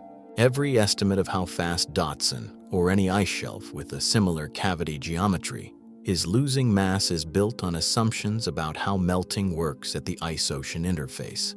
If those assumptions are wrong, if the actual melt process is being shaped by hydraulic dynamics that models don't include, then the numbers are off. Maybe slightly, maybe significantly. You don't know until you account for the physics properly, and you can't account for it properly until you know it's there. Rand's mission was the first time anyone had looked closely enough to see it. The mission itself was a remarkable piece of engineering. Getting Rand into the cavity required drilling an access hole through the ice shelf, deploying the vehicle through it, and then waiting while the robot completed its survey autonomously and returned to the entry point. There was no steering it remotely. There was no live feed. The team on the surface had essentially sent their machine into a black box and hoped it came back with what they needed. The fact that it did, and that the data it returned was coherent enough to reveal the teardrop formations in the first place, was itself an achievement that took years of preparation. What the mission proved is that the hidden underside of Antarctica's glaciers is not a simple place. It's not a smooth surface melting evenly in warm water. It's a complex, structured environment where large-scale physical forces operate in ways that produce organized, repeating geometry across hundreds of meters of ice. The forces shaping that geometry are the same forces that shape ocean currents and storm systems. They just happen to be doing it in a place that's nearly impossible to reach, under conditions that destroy most equipment, in total darkness, beneath a glacier that nobody fully understands. What Rand found under the Dotson ice shelf suggested that the melting process was far more intricate and far less predictable than the models had assumed. There are volcanoes under Antarctica, not one or two, not a handful buried in some obscure corner of the continent. In 2017, a research team studying the West Antarctic Rift System identified close to 140 of them hidden beneath the ice. 91 had never been described before. They were simply there, unknown, buried under thousands of feet of frozen water, and nobody had counted them until now. Think about that for a second. A continent hiding nearly 100 previously unknown volcanoes, some of them nearly 4,000 meters tall, and we had no idea they existed. That number is uncomfortable in a very specific way. You'd expect that a mountain nearly 4 kilometers high would be hard to miss, but when 2 miles of ice sits on top of it, the surface above looks like everything else, white, flat, featureless. There's no smoke, no visible peak, no warning that anything significant is buried beneath your feet. The ice swallows the entire landscape, and these volcanoes had been sitting down there, completely concealed, for as long as the ice sheet itself has existed. Here's where things get uncomfortable about the scale of what's down there. The West Antarctic Rift System isn't a minor geological feature. It's one of the largest rift systems on the entire planet, comparable in scale to the East African Rift, which is currently splitting that continent apart and creating a new ocean basin. The West Antarctic version is doing something similar. It's pulling the continent apart along a zone that stretches for thousands of kilometers, thinning the crust, creating pathways for heat to rise from deep inside the Earth, and generating the geological conditions that produce volcanic activity in the first place. East Africa is splitting open in a process that's visible and dramatic. In Antarctica, the same scale of geological violence is happening in complete silence, buried under ice, invisible from above. The volcanoes aren't spread evenly across the rift. They cluster in specific regions. Marie Byrd Land holds the highest concentration. The Antarctic Peninsula has another cluster. Northern Victoria Land has a third. These aren't random distributions. They follow the tectonic structure of the rift itself, tracing the seams where the crust is thinnest and the mantle is closest to the surface. Some of these volcanic regions were already known. Mount Erebus on Ross Island is one of the most active volcanoes on Earth and has been studied for decades. But Erebus is above the ice, visible, accessible in Antarctic terms. Most of what the 2017 survey found was nothing like that. These were buried features, detected through ice-penetrating radar and precise gravity measurements, identified by the characteristic magnetic signatures and density anomalies that volcanic rock produces. You can't see them. You can only infer them. So what actually happens when one of these volcanoes erupts beneath 2 miles of ice? It doesn't look like anything you've seen before. There's no lava flow visible at the surface, no ash cloud, no dramatic footage of molten rock moving downhill. What happens instead is that the heat from the eruption melts the base of the ice from below. Water accumulates under enormous pressure, steam builds, and then that water has to go somewhere. It routes through the subglacial drainage system, joining or overwhelming the hidden rivers, flooding into the lake network, and potentially building up behind natural ice dams until the pressure becomes unmanageable. When those dams fail, the result is a catastrophic outburst flood, a sudden, violent release of water moving under the ice at speeds and volumes that can destabilize the glaciers above in a matter of hours. And that's assuming a relatively contained eruption. A larger event could produce enough meltwater to change the dynamics of an entire glacier system. The ice doesn't crack open. The surface doesn't show what happened. From above, everything looks the same. But beneath the surface, the geometry of the ice sheet has shifted, the drainage has reorganized, and the glaciers sitting on top of that volcanic activity are moving differently than they were before. What makes this genuinely alarming is that we still don't know how many of these 140 volcanoes are active right now, as opposed to dormant or extinct. The 2017 survey identified them by their physical signatures, not by measuring current heat output or seismic activity in real time.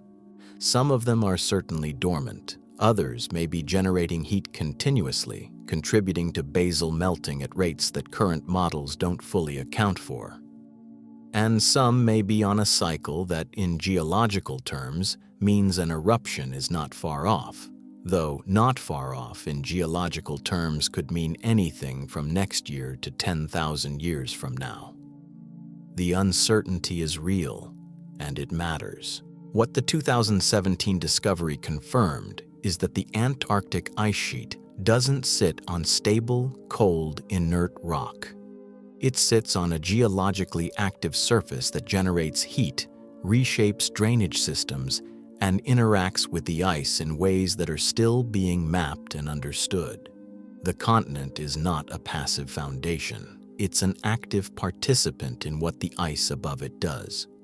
The heat coming up from below doesn't just melt ice. It feeds directly into the hidden river and lake system, and it changes everything about how the ice sheet behaves. The Earth under Antarctica is not cold. That sounds wrong when you picture the place. A continent where surface temperatures can drop below -80 degrees Celsius, where the wind alone can kill an unprotected person in minutes. But the surface is not the whole story. Underneath the ice, underneath the rock, underneath everything, the planet is generating heat continuously. It has been doing that for longer than Antarctica has existed in any form. The source of that heat is radioactive decay. Deep inside the Earth's crust, unstable isotopes break down over geological timescales, releasing energy as they go. Scientists have calculated that a typical section of Antarctic crust generates the equivalent of one nuclear power plant's output for every 310 kilometers of terrain.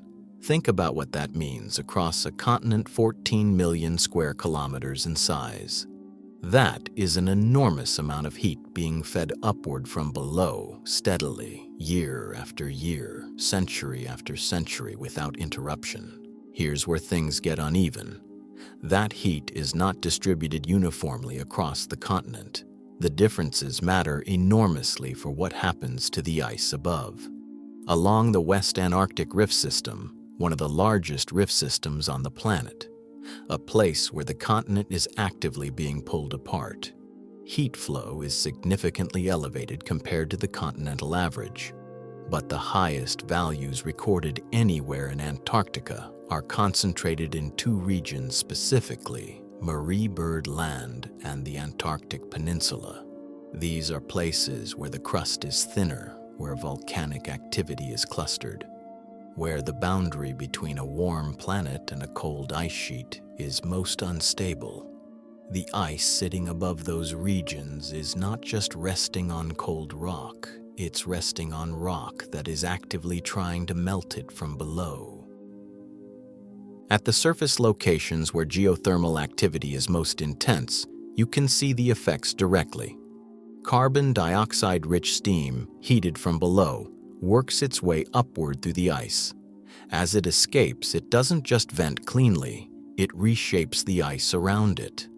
Scientists have documented the formation of ice caves carved by rising heat, ice chimneys rising from the surface like frozen exhaust vents, ice hummocks pushed upward by thermal pressure below.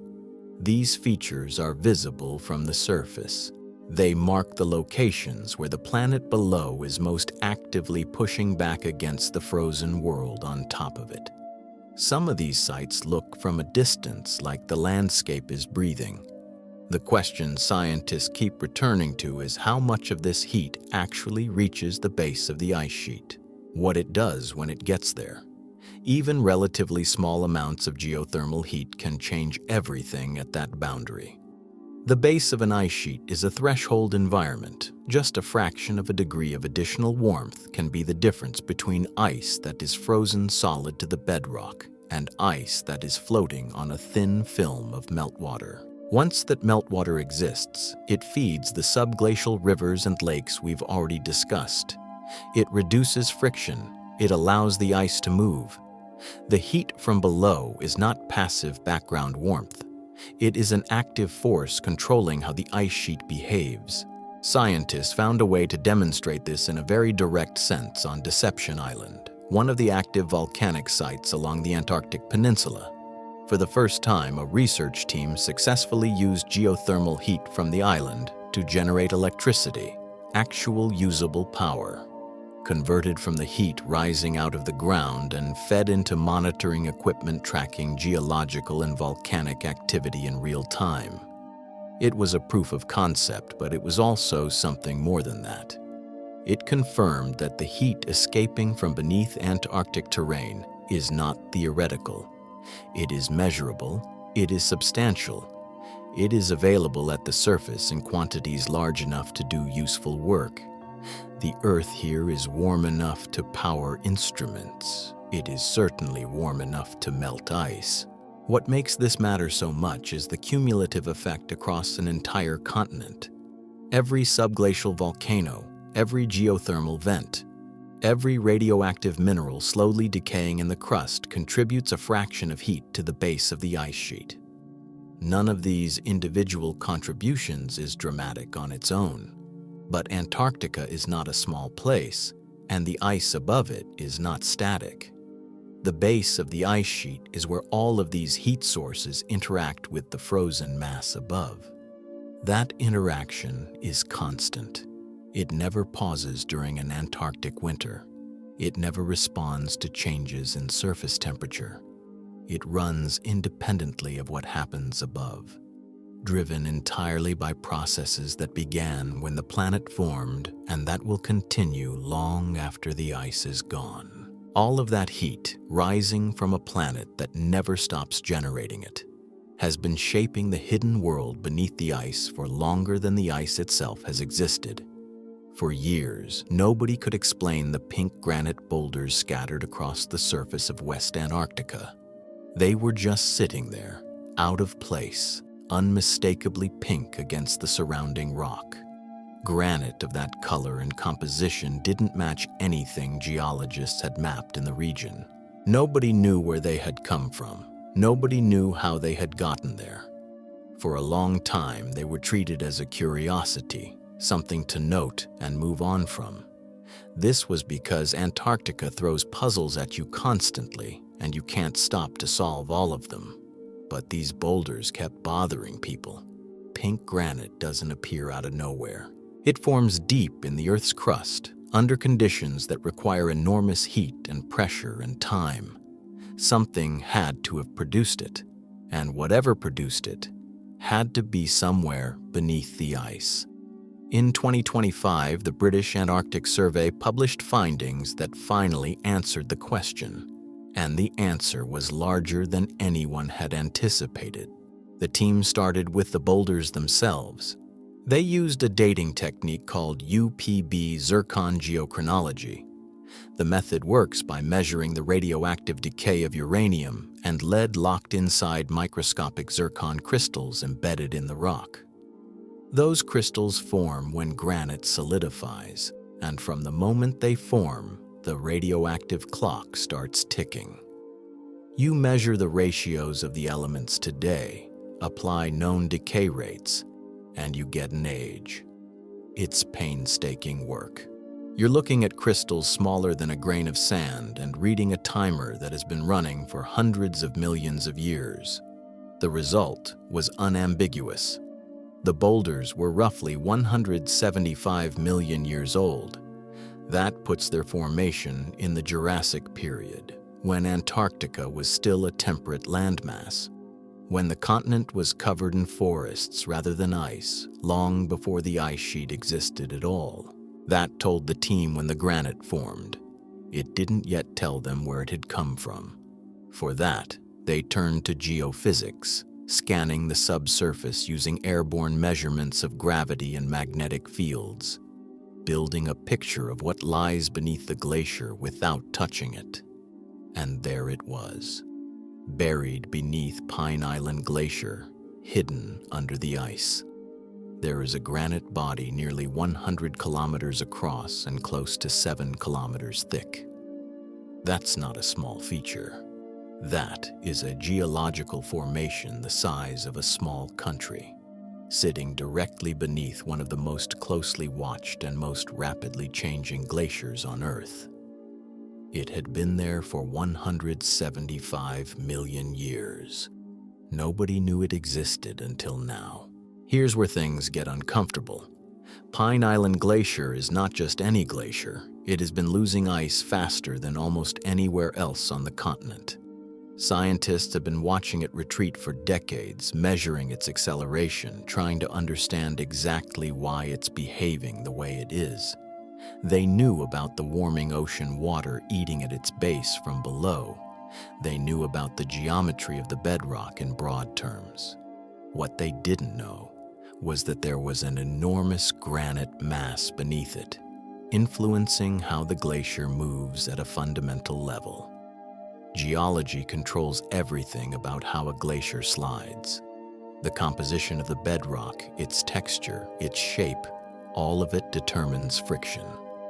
Granite is hard and relatively smooth compared to softer sedimentary rock. A glacier sliding over granite behaves differently. It moves differently. It drains meltwater differently.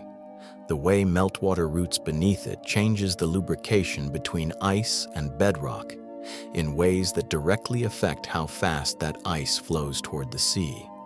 The discovery of this granite body doesn't just explain where the pink boulders came from. It changes the working model of how Pine Island Glacier has been behaving, potentially why it has lost ice so rapidly in recent decades. Think about that for a second. Scientists have been modeling this glacier without knowing one of its most basic physical characteristics. the ice loss projections, the melt rate calculations. The estimates of how much this single glacier will contribute to sea level rise. All of them were built on an incomplete picture of the ground beneath it. That's not a criticism of the science. It's a reflection of how genuinely difficult it is to study a system this remote and this buried. But it does mean the models need updating, and the updated models may not deliver more reassuring numbers. There's also what the discovery tells us about the glacier's past behavior. The boulders didn't deposit themselves on the surface by accident. The most likely explanation is that Pine Island Glacier plucked them from the granite bedrock during a period when the ice sheet was thicker and more extensive than today, grinding across that buried formation and carrying fragments of it up and outward before eventually depositing them where scientists found them. That implies the glacier has been interacting with this granite for a very long time, that its history of advance and retreat has been shaped in part by a geological feature no one had identified. Every reconstruction of what Pine Island has done over thousands of years now has to account for that. The granite has been there since the Jurassic, waiting to be found. Finding it changes what scientists think they know about one of the most dangerous glaciers on the planet. Antarctica wasn't always like this. The continent you see in satellite images today, a white expanse with no visible feature, no color, no sign of anything living, is a relatively recent version of a place that was once warm, forested, and crowded with life. To understand what's buried beneath the ice, you have to understand what was there before the ice arrived. And what was there was stranger than most people realize. During the Jurassic period, roughly 175 million years ago, Antarctica was not at a pole in any meaningful climatic sense. It sat closer to its current position in terms of geography. But the world was warmer. Atmospheric carbon dioxide was higher. Ice had no grip on the continent at all. The landscape was covered in forests, conifers, ferns, dense undergrowth. A cool but genuinely temperate environment, something like modern Patagonia, capable of supporting large animals. And large animals were exactly what lived there. 2 dinosaurs found in Antarctica give you a sense of what the continent looked like when it was alive. The first is Cryolophosaurus. It was a predator about 7 meters long, distantly related to Tyrannosaurus rex. It had a distinctive bony crest running across the top of its skull. Think about that for a second. A predatory dinosaur the size of a car, walking through conifer forests on a continent that is now buried under 2 miles of ice. The name means frozen crested lizard. Scientists gave it that name after finding it frozen in Antarctic rock, preserved by the same conditions that make Antarctica such a remarkable archive of the past. The second is Glacialisaurus. It was a primitive long-necked dinosaur, a sauropodomorph. Unlike its massive later relatives, it was still capable of walking on 2 legs. It was an early version of the body plan that would eventually produce the largest land animals that ever lived. Finding it in Antarctica tells you something important. The continent wasn't isolated from the broader story of life on Earth during this period. It was connected. Animals moved across it, evolved on it, lived full lives there and died there and left bones behind. Those bones are still being found. Antarctica has yielded dozens of dinosaur specimens. Researchers believe there are far more preserved in the rock beneath the ice and in the exposed mountain faces of the Transantarctic Range. Every field season brings the possibility of something new. But the Jurassic was only part of the story. The Cretaceous period added another chapter. One of its most remarkable pieces of evidence showed up in a way nobody expected. In 2011, Chilean scientists working in Antarctica found a fossil that didn't immediately make sense. It was large, oval, and soft-shelled. They brought it back. For years, it sat as an unidentified object while researchers tried to figure out what they were looking at. In 2020, a team from the University of Texas finally identified it. It was an egg.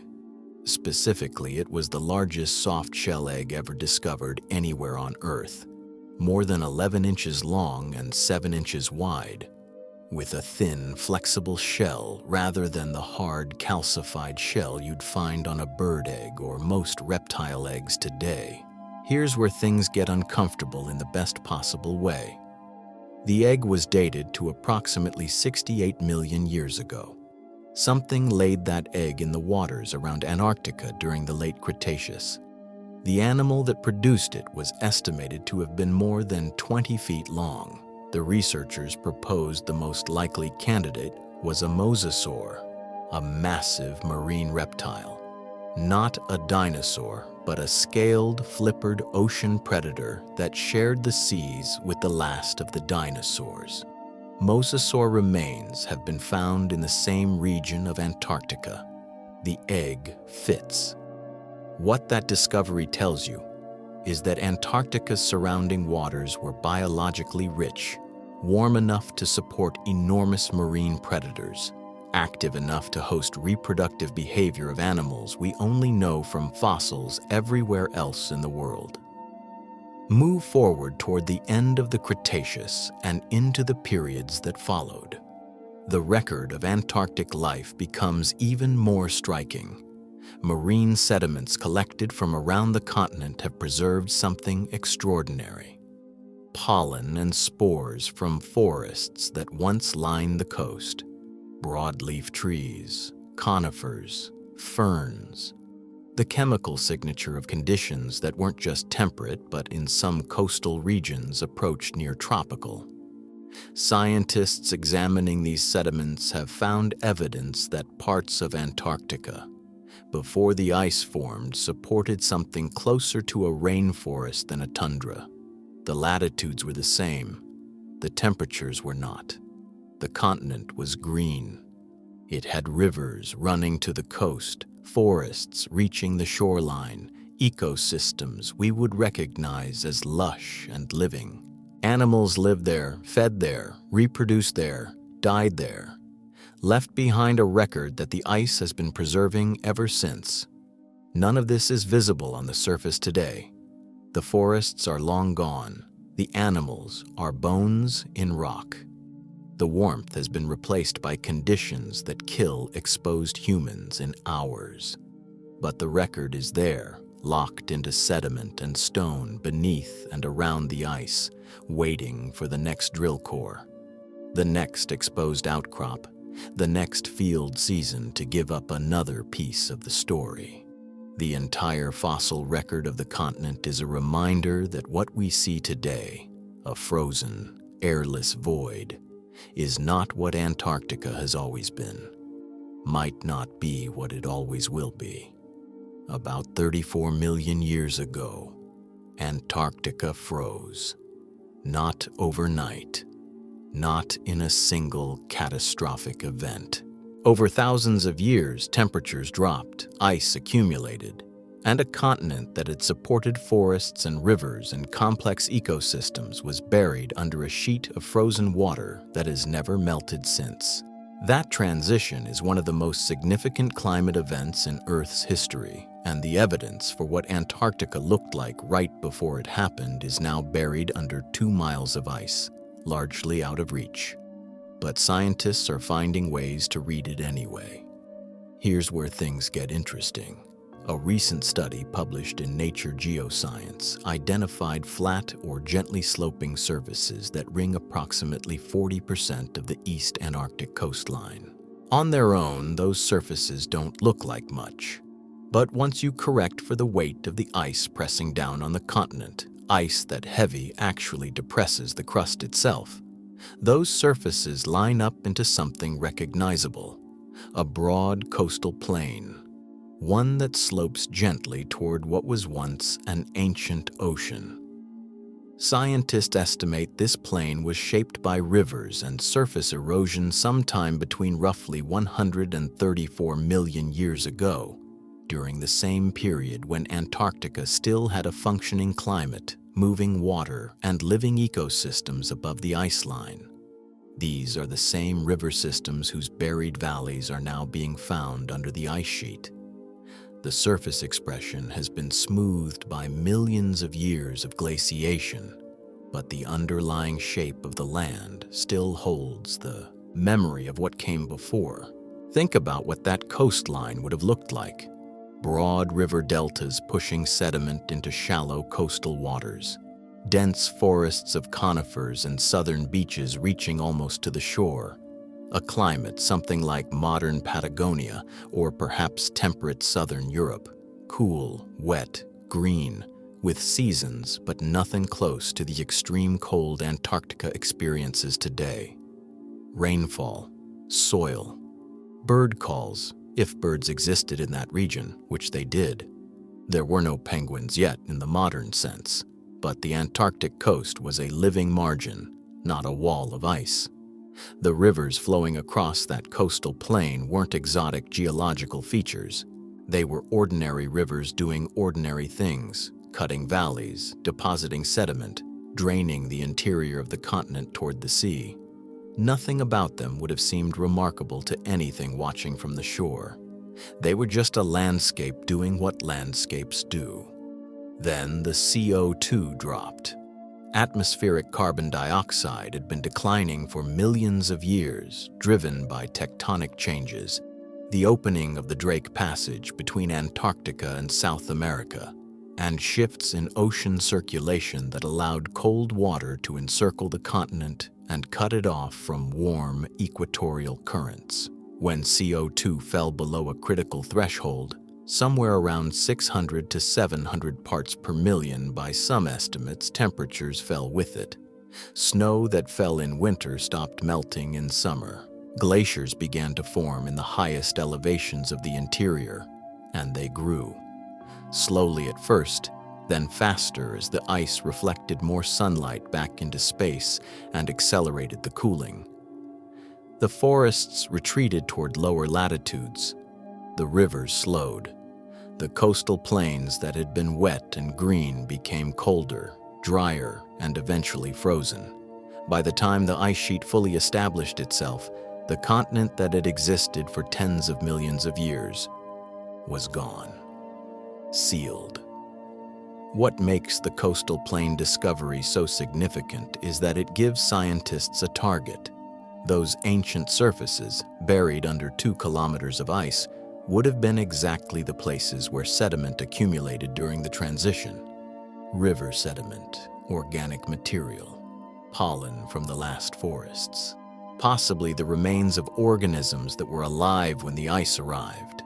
Sediment cores drilled into those buried plains could, in theory, preserve a detailed record of how the transition unfolded, not just the broad strokes visible in deep sea cores taken hundreds of kilometers offshore, but the actual moment-by-moment climate record of the continent itself as it froze. That kind of archive doesn't exist anywhere else on Earth. No other continent has a preserved coastal plain buried under kilometers of ice, sealed in near-zero temperatures, essentially untouched since the Eocene. The challenge is getting to it. Drilling through 2 kilometers of ice to reach sediment beneath requires the kind of logistics that make the Lake Whillans mission look routine. The locations are remote even by Antarctic standards. The technology to do it cleanly without contaminating ancient sediment with modern material is still being developed. But the target is there, identified, mapped, waiting.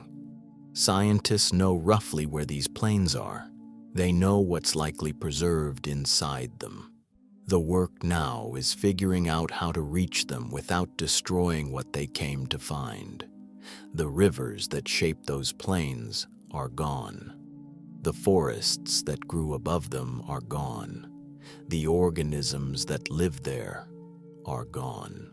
But the sediment they left behind may still carry traces of all of it, compressed into layers too thin to see with the naked eye, but thick enough to read with the right instruments. Every layer of sediment buried under that ice is an archive, and scientists are only beginning to figure out how to read it. The life under Antarctica matters for reasons that go well beyond Antarctica. What scientists found in Lake Whillans, in Lake Enigma, in the frozen sediments beneath the East Antarctic ice sheet, it didn't just change what we know about this continent. It changed what we think is possible for life anywhere. And that shift in thinking has enormous consequences for how we look at the rest of the solar system. Here's what the discovery actually means, stripped down to its core. For most of scientific history, the working assumption was that life required sunlight. Not directly necessarily, but somewhere in the chain. Photosynthesis at the base, energy from the sun flowing up through the food web. Remove the sun, and the whole system collapses. That was the model. Antarctica just broke it. The organisms living under a mile of ice aren't using sunlight. They're feeding on minerals dissolved in meltwater. They're drawing energy from the chemical reactions that happen when glaciers grind rock into powder. Some of them are consuming carbon that was deposited 6,000 years ago and has been locked in the dark ever since. They're not surviving in spite of these conditions. They're thriving in them. Think about what that means for a moment. Life doesn't need the sun. It needs chemistry, it needs water, and it needs a source of chemical energy. And apparently, given those two things, it will find a way. That is a fundamentally different model of life than the one we started with. And once you accept it, you start looking at the solar system with completely different eyes. Consider Europa. It's one of Jupiter's moons, roughly the size of Earth's moon, and it has a global ocean of liquid water sealed under kilometers of ice. Not a lake, not a pocket of meltwater. A planet-wide ocean, probably deeper than any ocean on Earth, sitting in total darkness under an icy crust. For decades, scientists debated whether it could harbor life. The old model said no sunlight, no photosynthesis, no food chain. But that's not the model anymore. Europa's seafloor is thought to have active geothermal vents. Tidal forces from Jupiter's gravity flex the moon's interior, generating heat. The seafloor makes contact with liquid water. Minerals dissolve. Chemistry happens. Those are the same conditions as Lake Whillans, the same conditions that produced nearly 4,000 species of microbial life under 800 meters of Antarctic ice. The question used to be whether Europa could support life. Now the question is whether there's any good reason it wouldn't. Enceladus is even more striking. It's a small moon of Saturn, and it has geysers, active ones. Water vapor and organic compounds erupting through cracks in the ice into space, where the Cassini spacecraft flew directly through the plumes and analyzed them. The results were remarkable. Complex organic molecules, molecular hydrogen, which is a direct indicator of hydrothermal activity at the seafloor, silica particles that form only when hot water interacts with rock.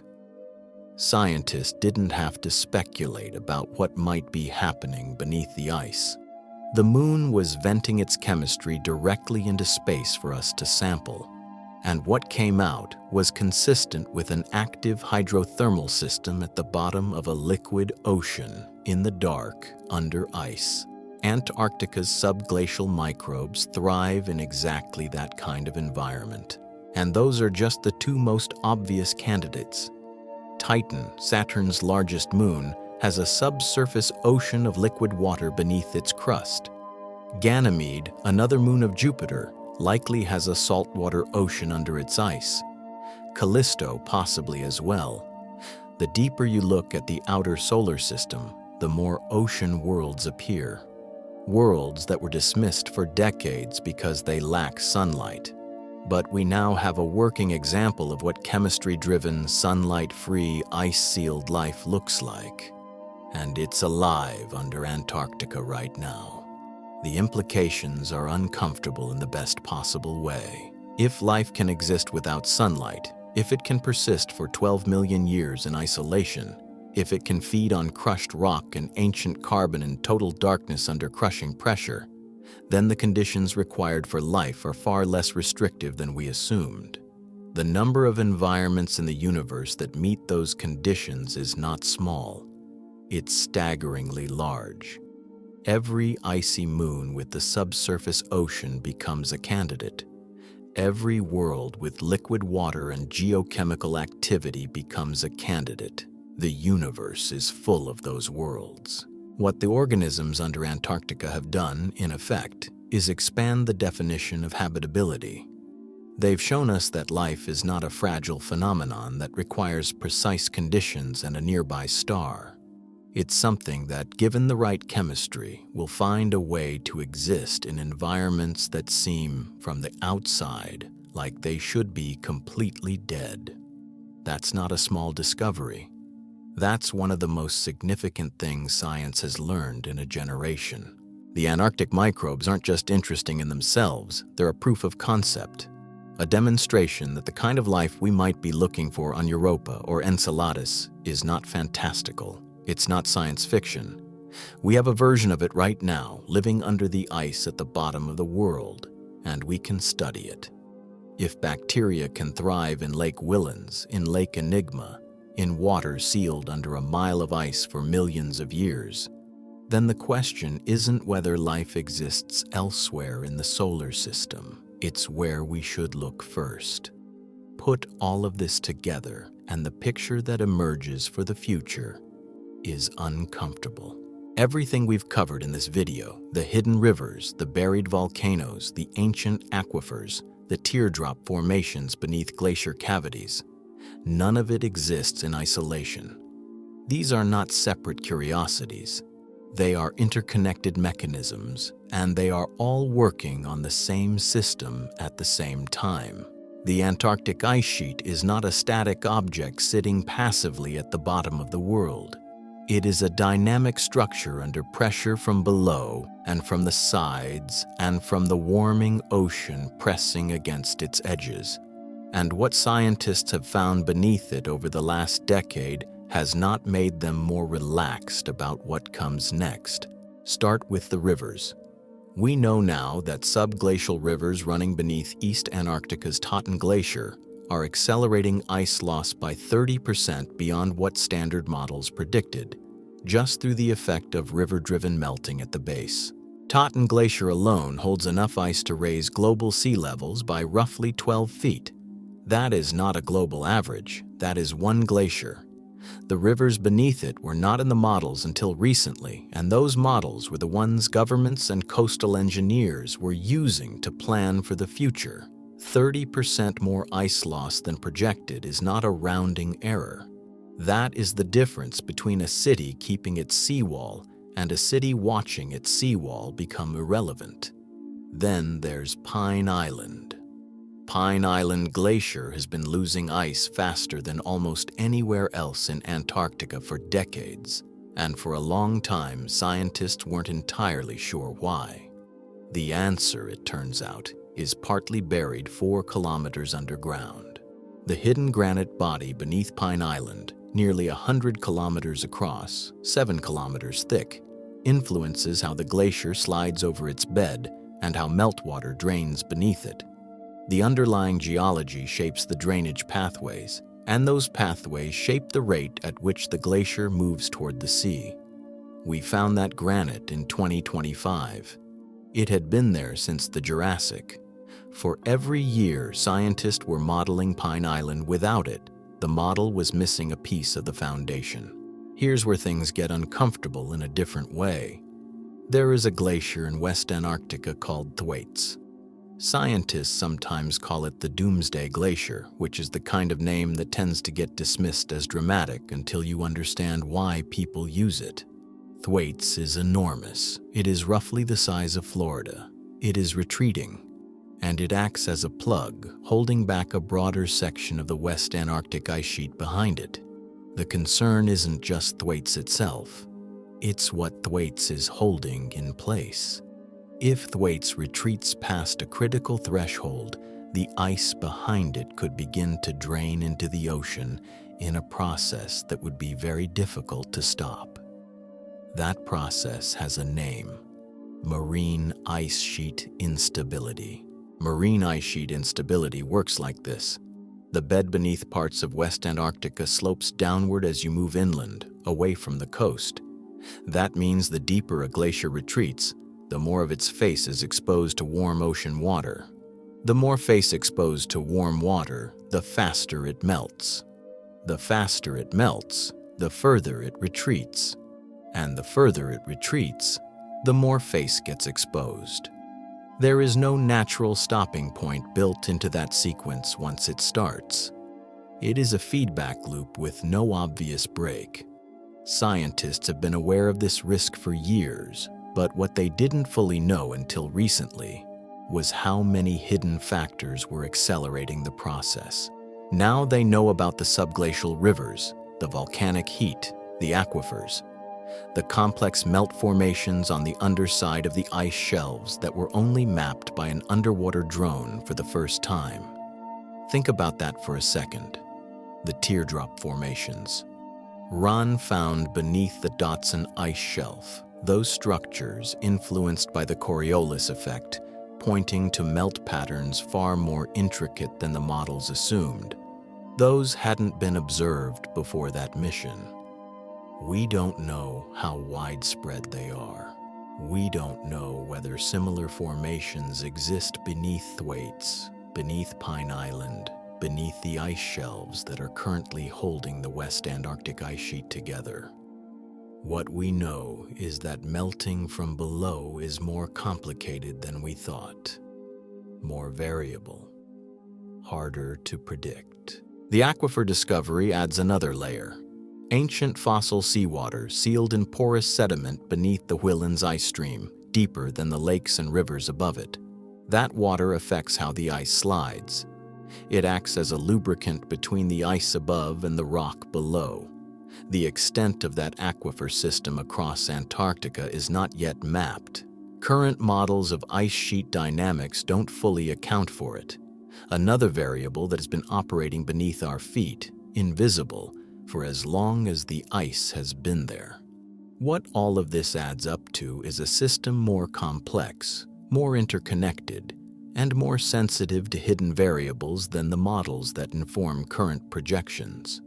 Sea level rise estimates are already concerning, but those estimates were built on incomplete information. Every new discovery beneath the ice, every hidden river, every buried volcano, every aquifer, every unexpected melt pattern adds a mechanism that wasn't in the equation before. Some of these mechanisms accelerate ice loss. None of them slow it down.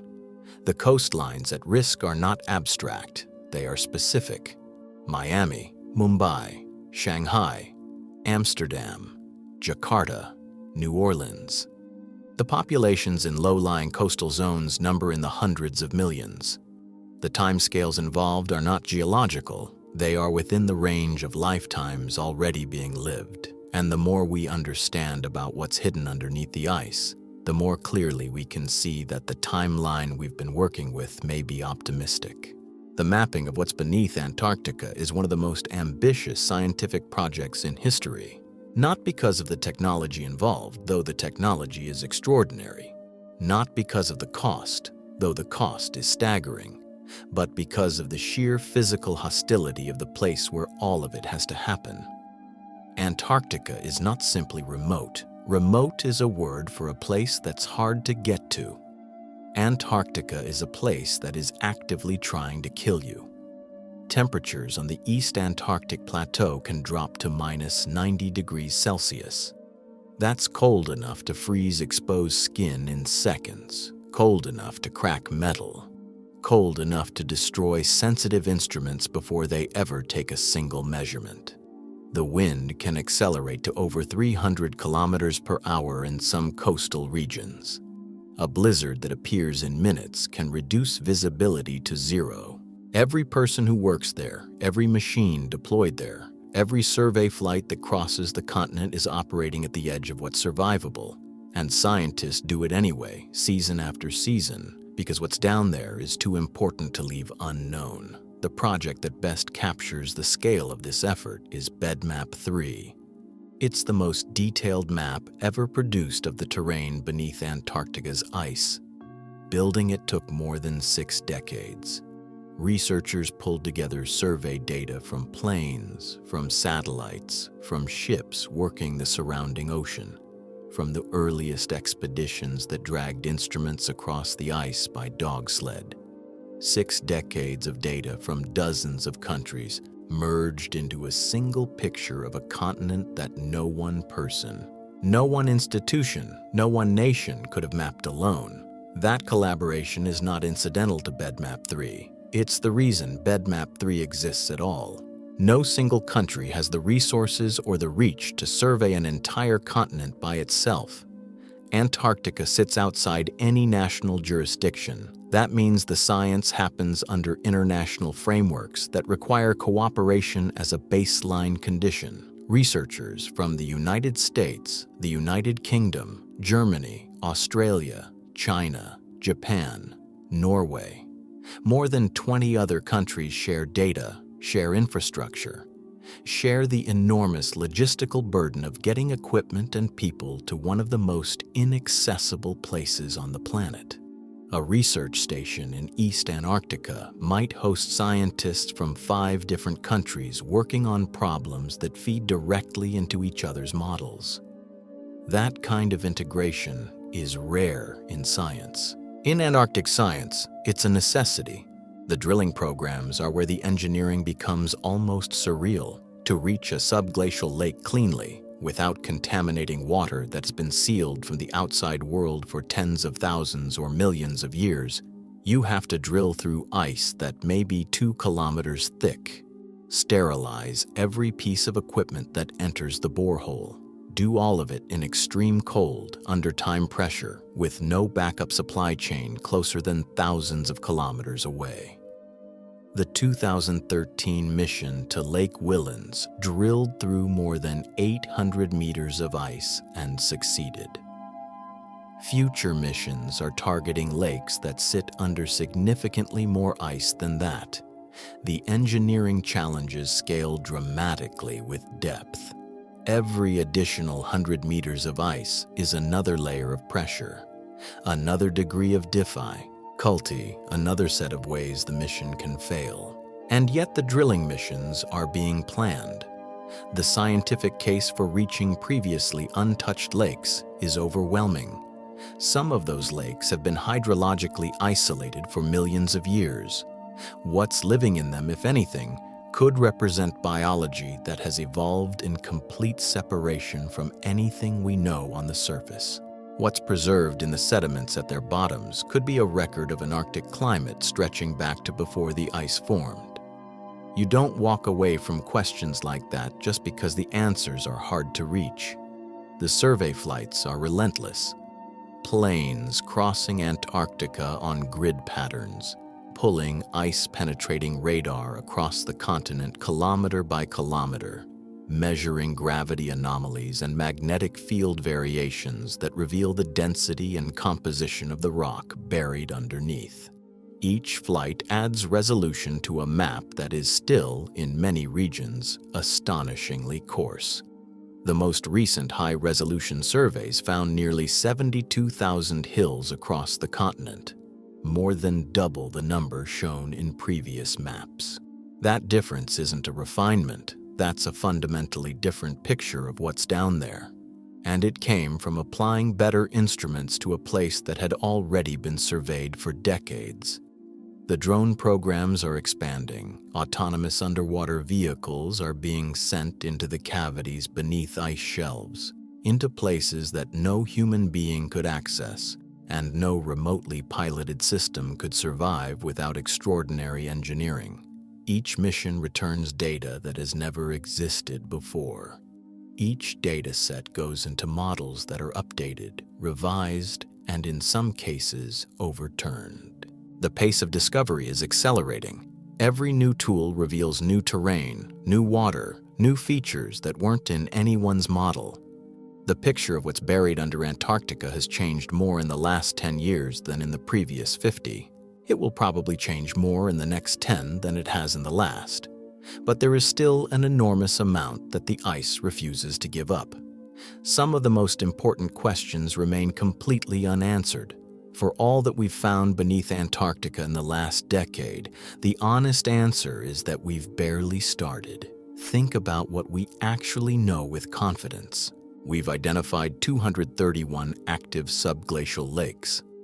That sounds like a lot until you consider the scale of the continent and how those lakes were found. By radar passes over limited corridors, by satellite measurements of ice surface elevation, by instruments that cover only a fraction of the terrain below. Scientists estimate the true number of subglacial lakes is substantially higher. How much higher? Nobody can say. The surveys haven't reached enough of the continent to give you a reliable answer. What we have is a partial inventory of a system whose total size remains unknown. The terrain mapping is in a similar position.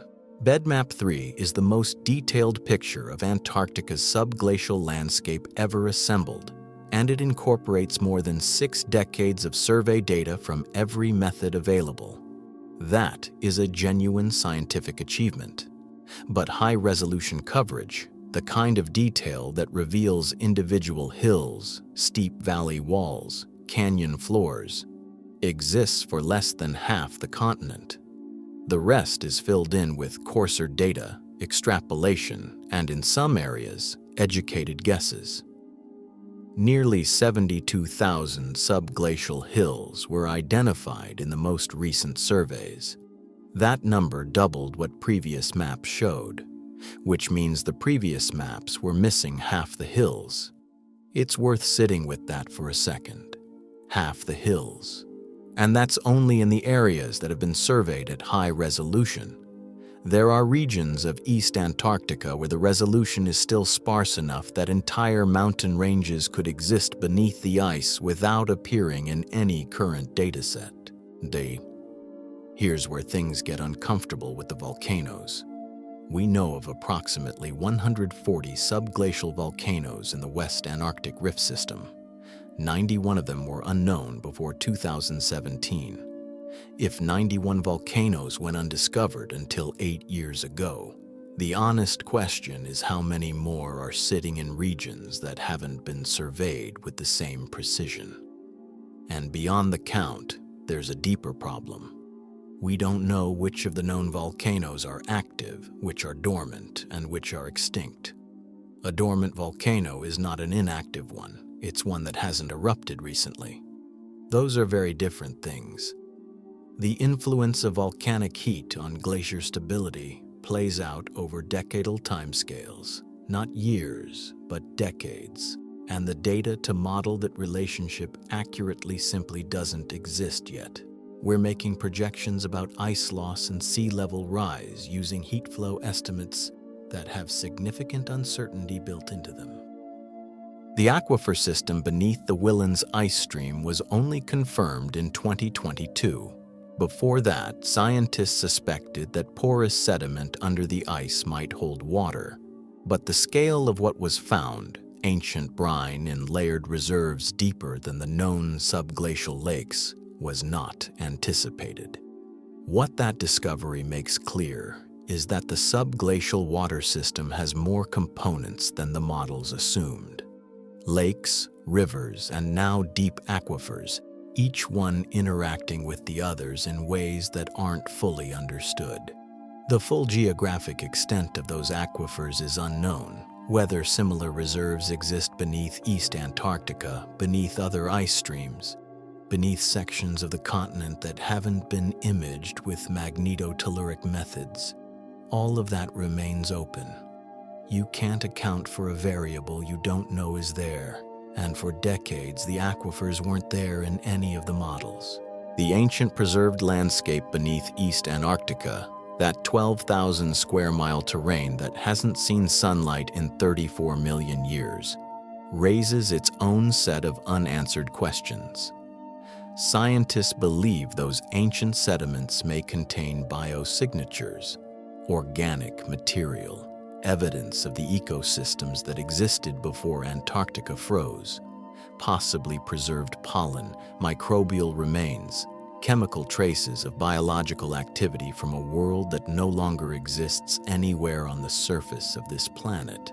But no one has drilled into that terrain. No core sample has been pulled from those buried plains. The hypothesis is compelling and the science behind it is solid, but what's actually in those sediments is still unknown. It could be one of the most significant paleontological archives on Earth, or the preservation could be incomplete. The only way to know is to reach it, and reaching it means drilling through 2 kilometers of ice under some of the harshest conditions any scientific expedition can face. The teardrop formations found beneath the Dotson ice shelf, those unexpected structures pointing to complex hydraulic activity influenced by the Coriolis effect, are still not fully explained.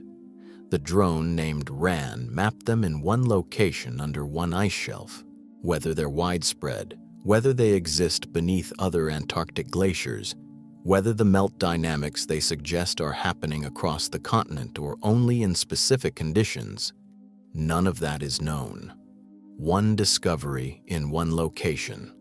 That's what the current state of knowledge looks like in many parts of Antarctic science. A single data point and a set of questions that can't be answered without more missions, more instruments, and more time. That is the honest picture. Not a story of mysteries nearly solved, a story of a continent revealing itself in fragments, where each new finding tends to complicate the model rather than simplify it. The 231 lakes we've found are real. The volcanoes, the rivers, the ancient landscapes, the aquifers, all real. But the map of what we don't know is still larger than the map of what we do. The ice has been keeping these secrets for 34 million years, and it is not giving them up all at once. If you've been watching this series and you want to keep exploring questions like these, consider giving this a like or subscribing to our channel. It's just a quick gesture, but it helps us reach more people who are curious about the same things you are. We'll keep going deeper. The truth is, we're living in an era where the deepest mysteries on our planet remain largely unexplored. While we've mapped the surface of Mars and sent probes beyond our solar system, vast regions of Earth's oceans and subsurface environments remain virtually unknown to science. These aren't abstract questions either. The organisms that thrive in extreme environments like Antarctic lakes teach us fundamental truths about the limits of life itself. They show us where biology can exist, and by extension, where we might look for life beyond Earth. Consider the sheer scale of what we don't know. The Antarctic ice sheet covers an area roughly the size of the United States and Mexico combined. Beneath it lies not just a frozen wasteland, but an active ecosystem.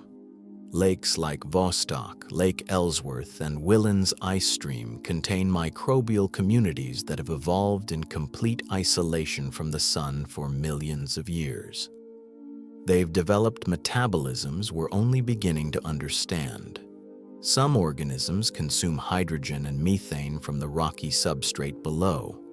Others rely on radioactive elements in the ice itself. These aren't just strange curiosities. They represent alternative pathways for life that challenge everything we thought was essential. The research being done in these environments pushes the boundaries of what's technically possible.